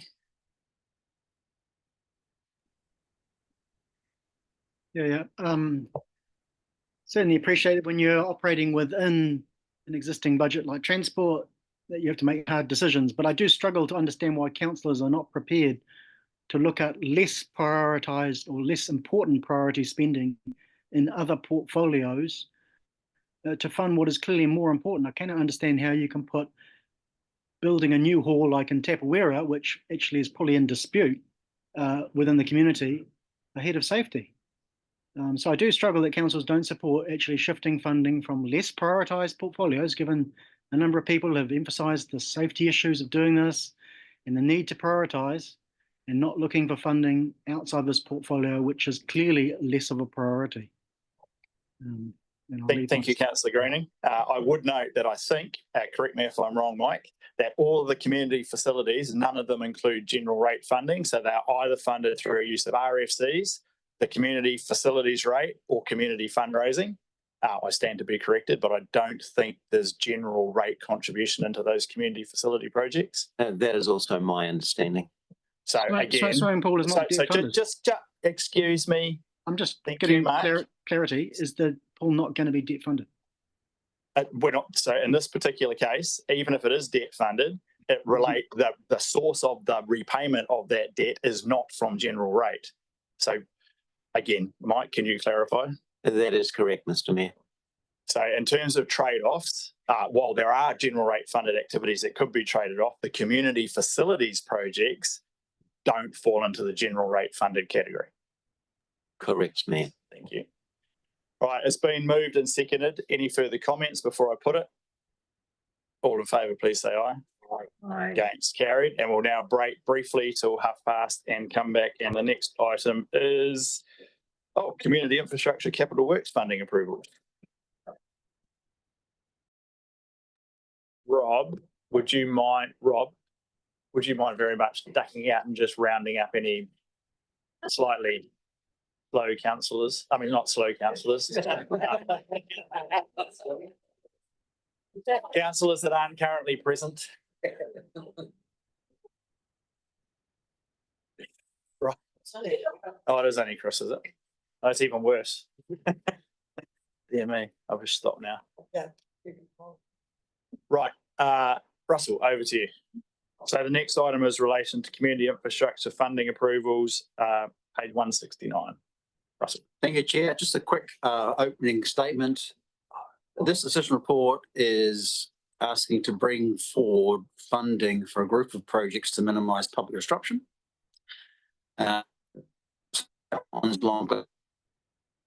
Have failed quite a few times in the last couple of years to bring some money forward to put an inlet and pipe for the Wainui Dam and to construct a reservoir that's currently out for tender and is required for the Richmond South growth phase, Wainui Dam, and to push out budgets by rephasing some which are delayed due to land consents or services relocation requirements.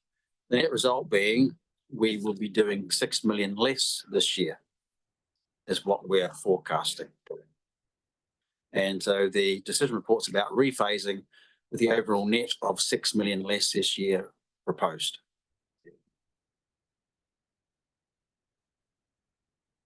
Thank you, Russell. Or towards 7, but less, in round numbers. Okay, open for discussion.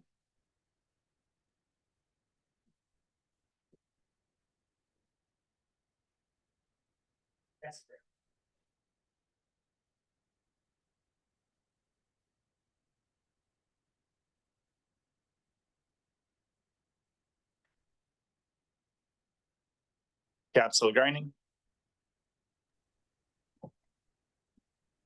Just wondering if the rephasing in any way impacts on increasing debt. No, it's the opposite, reduces it. So we're not bringing a lot of money forward into this year, which requires more debt to be acquired. No, we're actually pushing debt neutral. I realise it's 6 million net reduction over 4 years, but in the first year, are we increasing the debt because we're bringing it all forward into that year? No. Or are we spreading it so the debt isn't affected? We're going to do less work this current financial year. Okay. So it's not 6 million over the 4 years that you're shifting. No. It's 6 million in the first year. Yes. And for the other years, they shift out? Like, how does that work? It's redistributed because it's rephased, and we get the chance to see that in the next annual plan as to what we want to prioritise and do. So this is about the now year of doing work this financial year and doing less of it. Okay. Less work this year, less debt. Yep. So what I'm hearing is over the 4 years, there's going to be no debt spike. It's all going to be within the current debt forecasts. All to do with the LTP, it's just rephasing of it. We're not asking for more money. And what we're proposed to do is less work this year therefore less borrowing and less impact on rates. Fantastic. Excellent. Thank you, Russell. Would you like to move, Councillor Greenie? Oh, I'm happy for others to move. That's right. Councillor Dakey? Yeah, this makes logical sense. Some of these projects, they're contiguous, they line up, so why not do them at the same time? Yeah, be a real benefit here. So happy to move. The question I have is just around the Waiiti Dam, the shareholder scheme, just what we pay, what they pay, how that works. Oh, Mark, I'm sorry.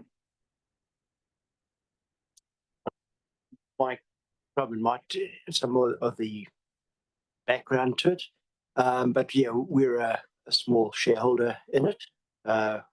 Of the 800 odd hectares, we've got about 64 hectares. And so we pay our share of that each year. So what percentage will be recouped, or is this our total cost, or is there shareholder repayment back upon this?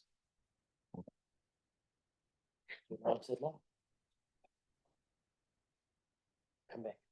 I'll need to come back to councillors on that. I need to just look at the detail of the scheme, but typically these costs will be shared across all of the scheme members. Council may do the initial funding, but they'll be recovered through the water charges.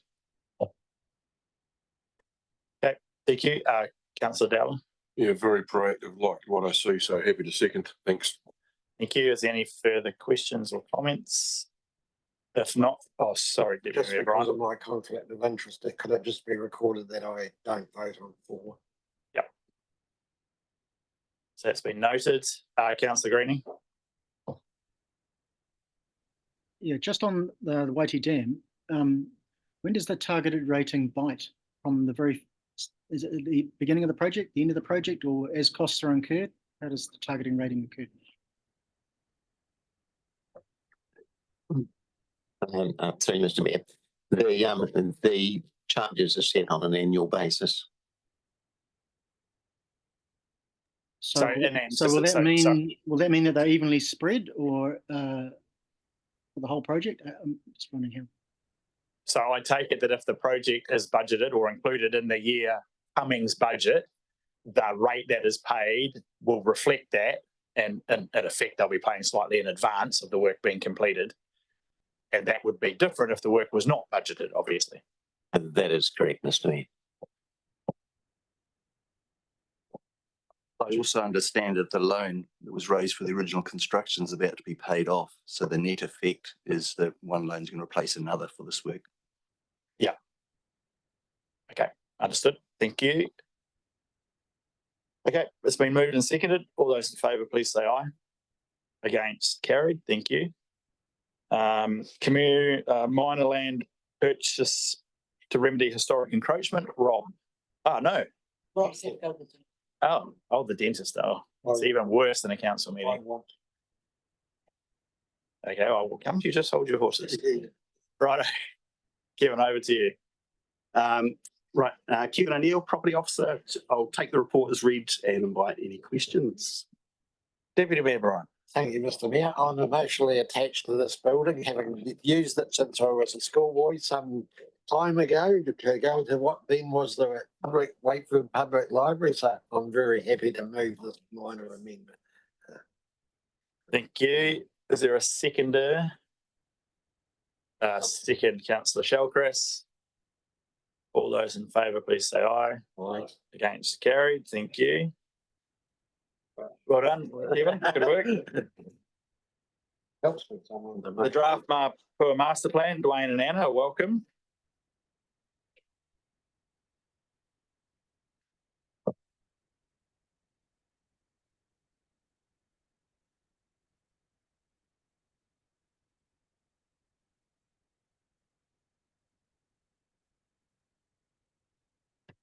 Dwayne, Anna, over to you. Okay, I'll take the report as read, noting that we've tabled graphically designed documents, which is 2 documents, the master plan document, the draft master plan, and the draft supporting information. We've also included an appendix 7, which is a catchment management plan. So we're happy to take any questions. And Mr. Mayor, the only thing I'll add is just to acknowledge the comment made in public forum about Chapter 7, the catchment management plan being absent. I do apologise for that. That was uploaded yesterday. It's just simply a miscommunication about not being including the supporting information. But it shouldn't preclude it going up for consultation because that's the purpose of this exercise. Okay, thank you. So just for clarification, the catchment management plan will be included as part of the consultation process. So people will have access to all that information before they're requested to provide, well, before they're needed to provide their feedback. Correct. Thank you for that clarification. Open for comments or questions, or moving or seconding, given it's a draft, given it's going out for community consultation, of which I'm sure there will be quite a large amount. So I'll move. Move Councillor Dowler. Thank you very much. Councillor Shellgrass. Yep. Yeah, obviously we've had a wee bit of involvement in this Māpua master plan, and for me, I thought there was some good engagement, but I think there will definitely be more engagement when it actually goes out. So I'm happy to second and hopefully get a real feel of what people in Māpua want. So yeah, thanks. Okay, thank you. Any further comments or questions? If not, I'll put the resolution. All in favour, please say aye. Against, carried. Next up, we've got the Regional Sewerage Business Unit Draft Business Plan. Mike and Brad, sorry, Brad.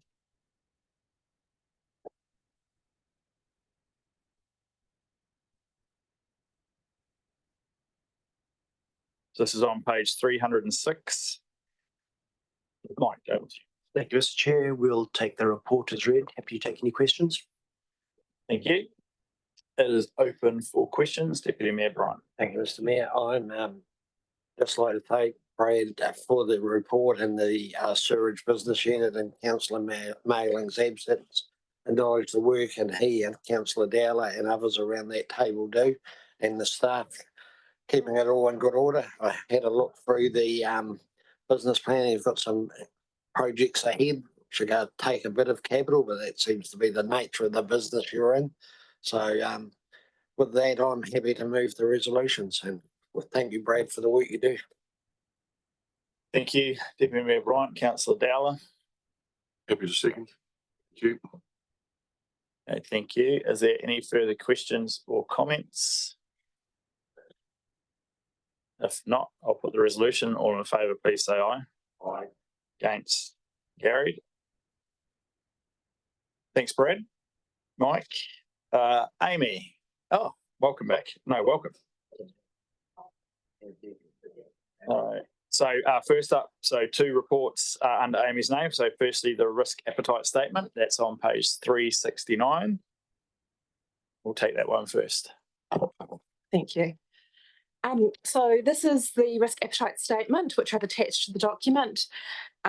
We've held a couple of workshops on this, and this is the appetite that we have come to from the workshops. It's also been through the Audit and Risk Committee, and they refer it to you they endorse it to you for approval.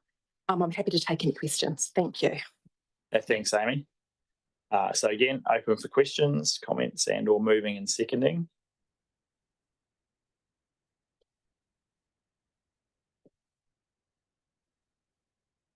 Well, I better do it again. It does appear so. I'm happy to move.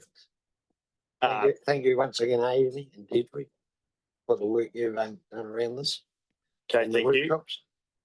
So seconded, Councillor Marion. And I guess it's another one of these policies that kind of sits behind the scenes. Yeah. It's not, but it is reasonably important in terms of the comparison that or the decision that we make on a whole range of things. And there's obviously a continuum from being very risk averse through to taking risks, and trying to find the right place on that continuum to be decision by decision is really important, because being risk averse, is a safe and comfortable place to be, but it doesn't come without implications, and potentially that's costs and time and impact on other people's ability to do things. Conversely, if you're at the other end of the spectrum, things may happen more quickly. People may, and some people like to see things done speedily, but they also don't like to see them go wrong. So I think we've arrived at a fairly good place to be. I'll note that the people wellbeing and health and safety is at the very low risk appetite piece, which I think reflects probably where any public organisation or entity needs to be. And on some of the other ones, we are prepared to take slightly more risk. I do note that nothing really goes into the aggressive approach to risk end of the spectrum, which again probably reflects our status as a publicly owned and responsible organisation. With that, I'll put the resolution. All those in favour, please say aye. Aye. Against? Carried. Next up, the Audit and Risk Committee terms of reference. Again, Amy, over to you. Thank you. So we have looked at the audit and risk terms of reference, and we've made a few changes. As per the report, there are two decisions to be made. One is to accept the terms of reference, and the other one is if you accept the terms of reference, we are asking for a deputy chair of the committee to be appointed. I haven't made a recommendation for that, but I have consulted the Audit and Risk Committee, and I think the general consensus is that perhaps the other alternative independent member might be appropriate. Thank you. Okay, thank you, Deputy Member Ryan. Thank you, Tim. Yeah, Amy's right. We had a discussion and thought that we would like to have the other independent member as the deputy chair of the committee, because previously we haven't had this position, and it did occur once where we needed a chair. So I'll try and pronounce the name, Miss Annalise Ilston. So apologies in advance to her if I've got that wrong, but I think you've got it up there anyway. But and yeah, it's relatively straightforward, and for the terms of reference here, they all look fine. Okay, thank you. Move Deputy Mayor Bryant. Councillor Walker. Yeah, happy to second, but could you please spell my name correctly in the next report? My apologies. Don't you like it wide up here? Walkery. Councillor Marion. Thank you, Mr. Mayor. I've just got a question around 2.5 something like 2.51. There's been a lot of questions that we usually come up through the Chief Executive's report in terms of Lagoima requests. I don't sit on audit and risk, but I don't want to lose sight of the Lagoima process. So I'm just asking that question, that I don't want that to circumvent the discussions at full council. So there might be some other monitoring, but I don't want to lose sight of it. Yes, I can pass that on to Lease, who would be normally reporting that. Also, it would be appropriate for the Audit and Risk Committee to refer things up to council where they believe there are particular issues and require council visibility. Okay, thank you. Councillor Greening.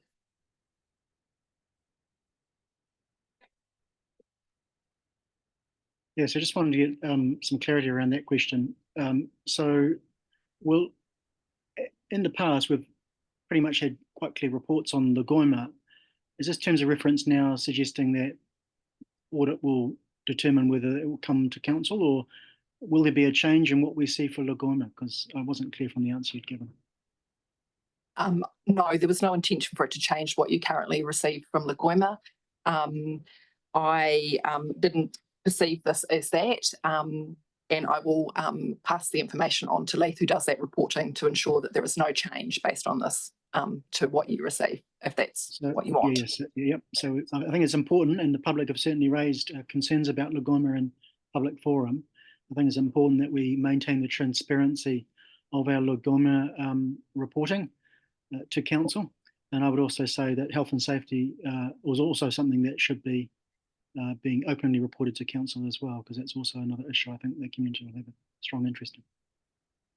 Thank you, Councillor Greening. So, CEO Leone. To the chair, just to answer your question as well, Councillor Greening. Obviously, there's not a CEO report. There's lots of reasons for that. I think you might be aware of that. But we will continue to report through full council, through the CEO report, and in some ways maybe also through the operations committee. Noting that we haven't really gone into the detail as much recently. We're trying to put as much as we can onto the website, but because of the numbers, we just don't have the capacity to be able to do that in terms of our staffing levels. But I think I can say that at the moment, I think we're estimate about 600 for the year. Just to let you know that. I just thought I'd get that figure to you. Okay, so the upshot of that from both Councillor Mario and Councillor Greening's question is in terms of reporting through to Council and or Operations Committee will not be affected by what's contained in the audit and risk terms of reference. With that, it has been moved and seconded. All those in favour, please say aye. Against, carried. Thank you. Next up is me. So again, I'll take my report as read.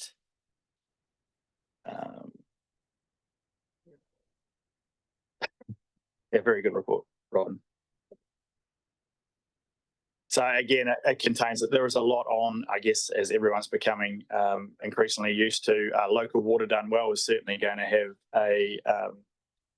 a significant amount of focus over the next certainly 6 months leading into the mid part of next year, acknowledging we have to have our preferred option consulted on, put forward to central government and approved prior to September the 3rd next year. So that time frame is reasonably tight in terms of all the processes that we have to go through. So that is going to take a significant amount of time. Again, a couple of things that I've been fortunate enough to be involved with, which are considerably more enjoyable than quite a number of the things like council meetings. In relation to Deputy Mayor Brian attending the Appleby Volunteer Fire Brigade Honours Celebration, I'm lucky to get invited to a number of these. In this case, I couldn't attend, but it is phenomenal how often people reach 25 and 50-year milestones, particularly when it comes to volunteer rural fire brigades.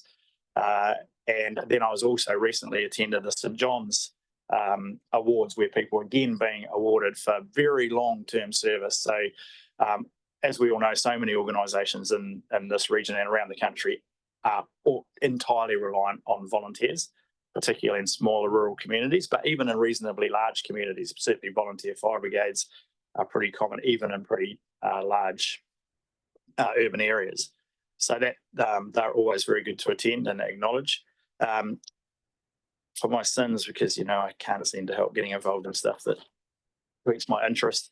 I'm also become involved in an organisation called Orosia Aotearoa, so not for profit. I was invited. I get lots of invites through the mail. This is one that just sparked my interest, and a really passionate group of people who are concerned just about Orosi, so spoken language, and recently an ERO report came out which highlighted exactly the same challenge, that kids arriving into primary school, before you can even start talking about their literacy level, if their oracy is way below what the expectation or it needs to be, and it has an ongoing impact on people's lives and livelihoods. If you cannot talk and communicate, your ability to participate in things is severely limited. Your ability to get your point of view across, to have concerns heard, has a long-term impact on people's lives and livelihoods, like I said. So passionate group of people. I think I sent out a bit of a email to you all.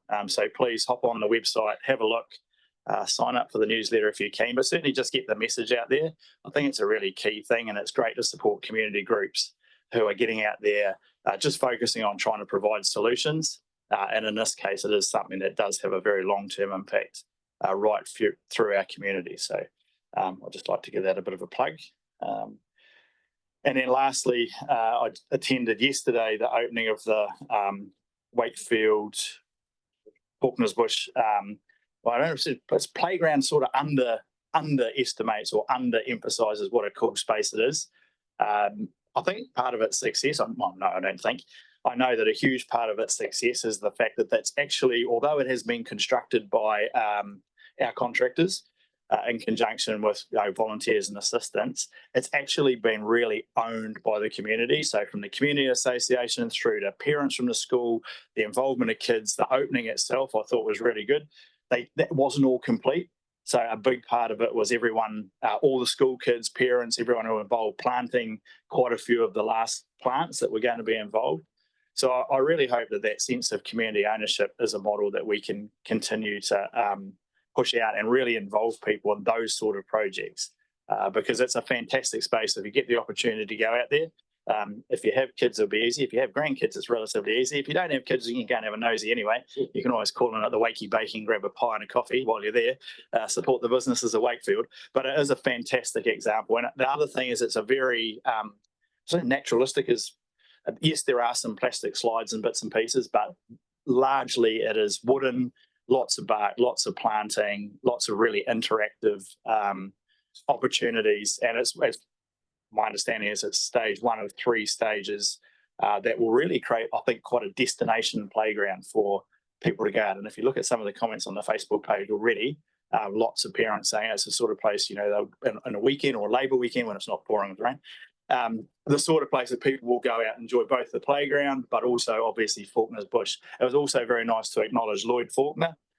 who is one of the descendants of the family that owned the land prior to it transferring across to, I guess it was Waimea County Council back in the day. And he now resides in the rest home, which is adjacent. And it was nice to see all the school kids and all the rest home residents out enjoying that space together, which again was just a very nice community event. So I will finish with that and move that my report be received. I'm happy to second, and just if I could speak to it, just in relation to the presentation to Tom Jackman, that was really good. Tom and his family had a long involvement with Appleby Fire Brigade, and there was, as Mayor Tim alluded, lots of fire brigades, and I've been to 1 or 2 of these now. There's lots of members that get awards for 10, 15 years, which they did on that night, and it's a really big input to do that and the effect it has on your family. Tom was sort of had it sorted out because 2 of his daughters actually become firemen as well, for firewomen in their case, of course. So yeah, that's one way to solve the problem of family time.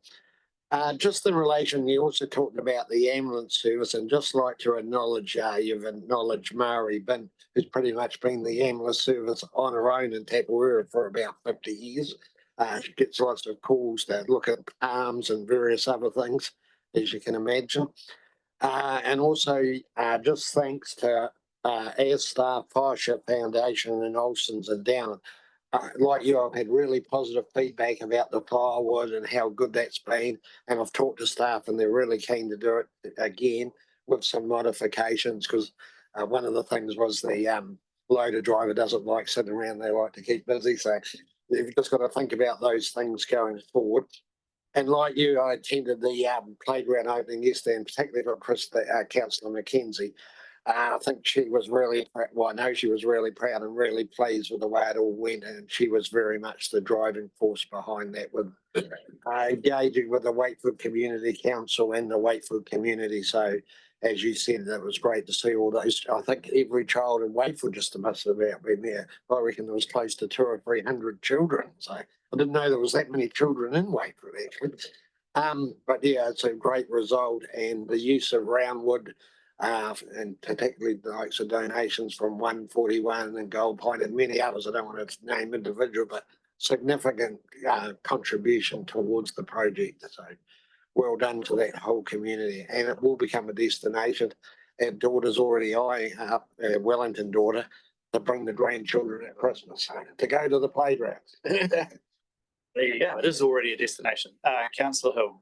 Good to see there on the Facebook photos that you navigated the slide okay. Yeah,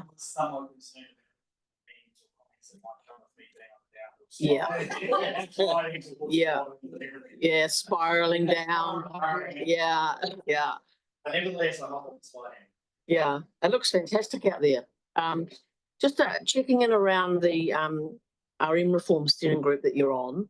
Is that a government steering group, or is that part of LGNZ steering group?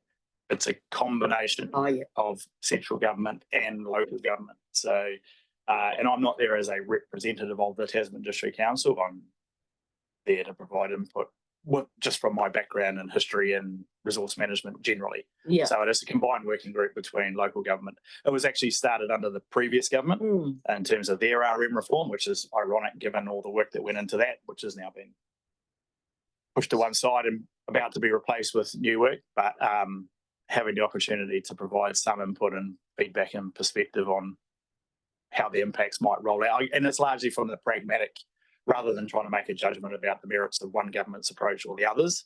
It's just about trying to ensure whatever is being rolled out, it works. Yeah. And notwithstanding you will have signed an NDA, in terms of the, and just in terms of the process of that, like, is there a plan, like, is you got a sort of plan, or like, is there a sort of a, no, it's just, you get together? No, it's pretty much there's regular slots. It's largely determined by the extent to which the government wishes to engage with other parties. And so, again, it's probably no great surprise. The previous government ran a lot of these sort of groups with quite large memberships. This group used to be considerably larger. It is now smaller. And this government has a slightly different way of engaging around their reform packages. So, there's not like a set plan or process. It's just about providing input where requested and trying to ensure, like I guess Barry said, that whatever the policy direction they're taking is, how does that impact kind of locally, and the pragmatic implications of actually us ultimately being the organisation that's always responsible for implementing that national policy direction. And a range of different people on there, I imagine. So there are a range. Whole, not just local government. No, that is local government. So that particular working group is local government and central government. So DIA, etc. in terms of that interaction. And yes, they have engagement with other groups and other fora. Good, thanks. Councillor. Thank you, through Mayor. Great report. Great to see what you're engaged in community. That report reflects actually we do have a social conscience around council, because we collaboratively did our firewood project, which we've had lots of positive feedback on, and the Mayor's engaged in a literacy program. I'd just like to know, so this morning in public forum we had several speakers. One obviously spoke about the right to have a shelter, the right to have a home, a roof over your head. I'd like to hope that these continued conversations that we've had previously around housing, around tiny homes, would reflect in your report around our social conscience and the well-being for all of our people, and that the workshops that we keep being told are going to happen. So the latest one is pushed out to December, and I know I bantered on about this at community board, but we've had someone come today give us a very clear demonstration what it's like to be a landlord and the impacts that there is, and the amount of people who are struggling to have a place to lay their head where they're dry, safe. Can we get some traction on that, please? Yes, so there will be a conversation in December. So that will be the next opportunity. So look, I know people want very simple, quick answers, and in effect, for want of a better term, a turning of a blind eye, or a non-enforcement of the. But I think, as you know, it's not quite as straightforward as simply making a determination at this table about individual cases or circumstances. So, as someone mentioned in the public forum, we have submitted to central government's process. We'd certainly like to see that expedited as quickly as possible, which will help resolve some of these issues, but probably isn't going to magic away all the challenges around housing affordability. And we do have to remember, we also have an obligation to other people in the community who have concerns about the same issue that we're discussing. So, as I think someone again mentioned today, you know, we are here to represent a wide range of people in the community, and we do hear a very large amount from a particular side of the debate around tiny homes. But again, we have to acknowledge there are people out there with concerns, and and I think we've acknowledged in our submission to central government that just making a no consent, no building thing where everyone can put 60 square metres is also going to raise issues. There's no simple no issue answer to this. So hence it is taking time to work through, and in the absence of central government making those changes, the council is going to have to consider how it responds. But as we've discussed with lots of current government reform, we don't want to go through a whole process that we run that will by definition be less effective than central government doing a whole of both Building Act and Resource Management Act solution, if the government is going to go ahead with it. But in the absence, the council is going to have to consider it. Because if you read our submission, we actually very clearly support the direction the government's heading. We just like them to get there first. If they don't, we're going to have to back up our effectively, I guess, policy position that we've taken around that in that submission and consider how the council might try and facilitate some of those outcomes.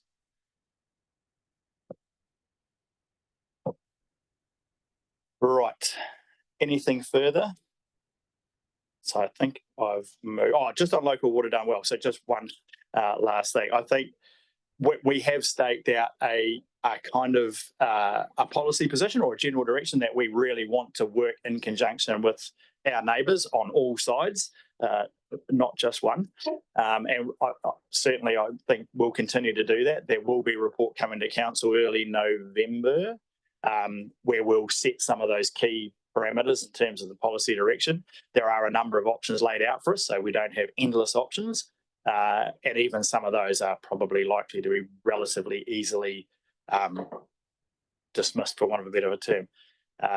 So it is going to be very interesting as all this rolls out, given all of the decisions made by local government will have to be approved by central government, that if a lot of independence is the predominant decision around the country, quite how that fits with the government's direction around trying to ensure that these whatever you set up is financially sustainable. So the next 6 months are going to be really key in terms of working cooperatively with all of our neighbouring councils and hopefully coming to a point where at the very least we've explored all the options so that whatever we end up finally landing on,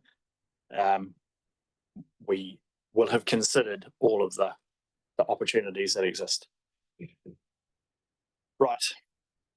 I'll put the resolution. I think it has been moved and seconded. All those in favour, please say aye. Against, carried. So at this point, we're now going to move into committee.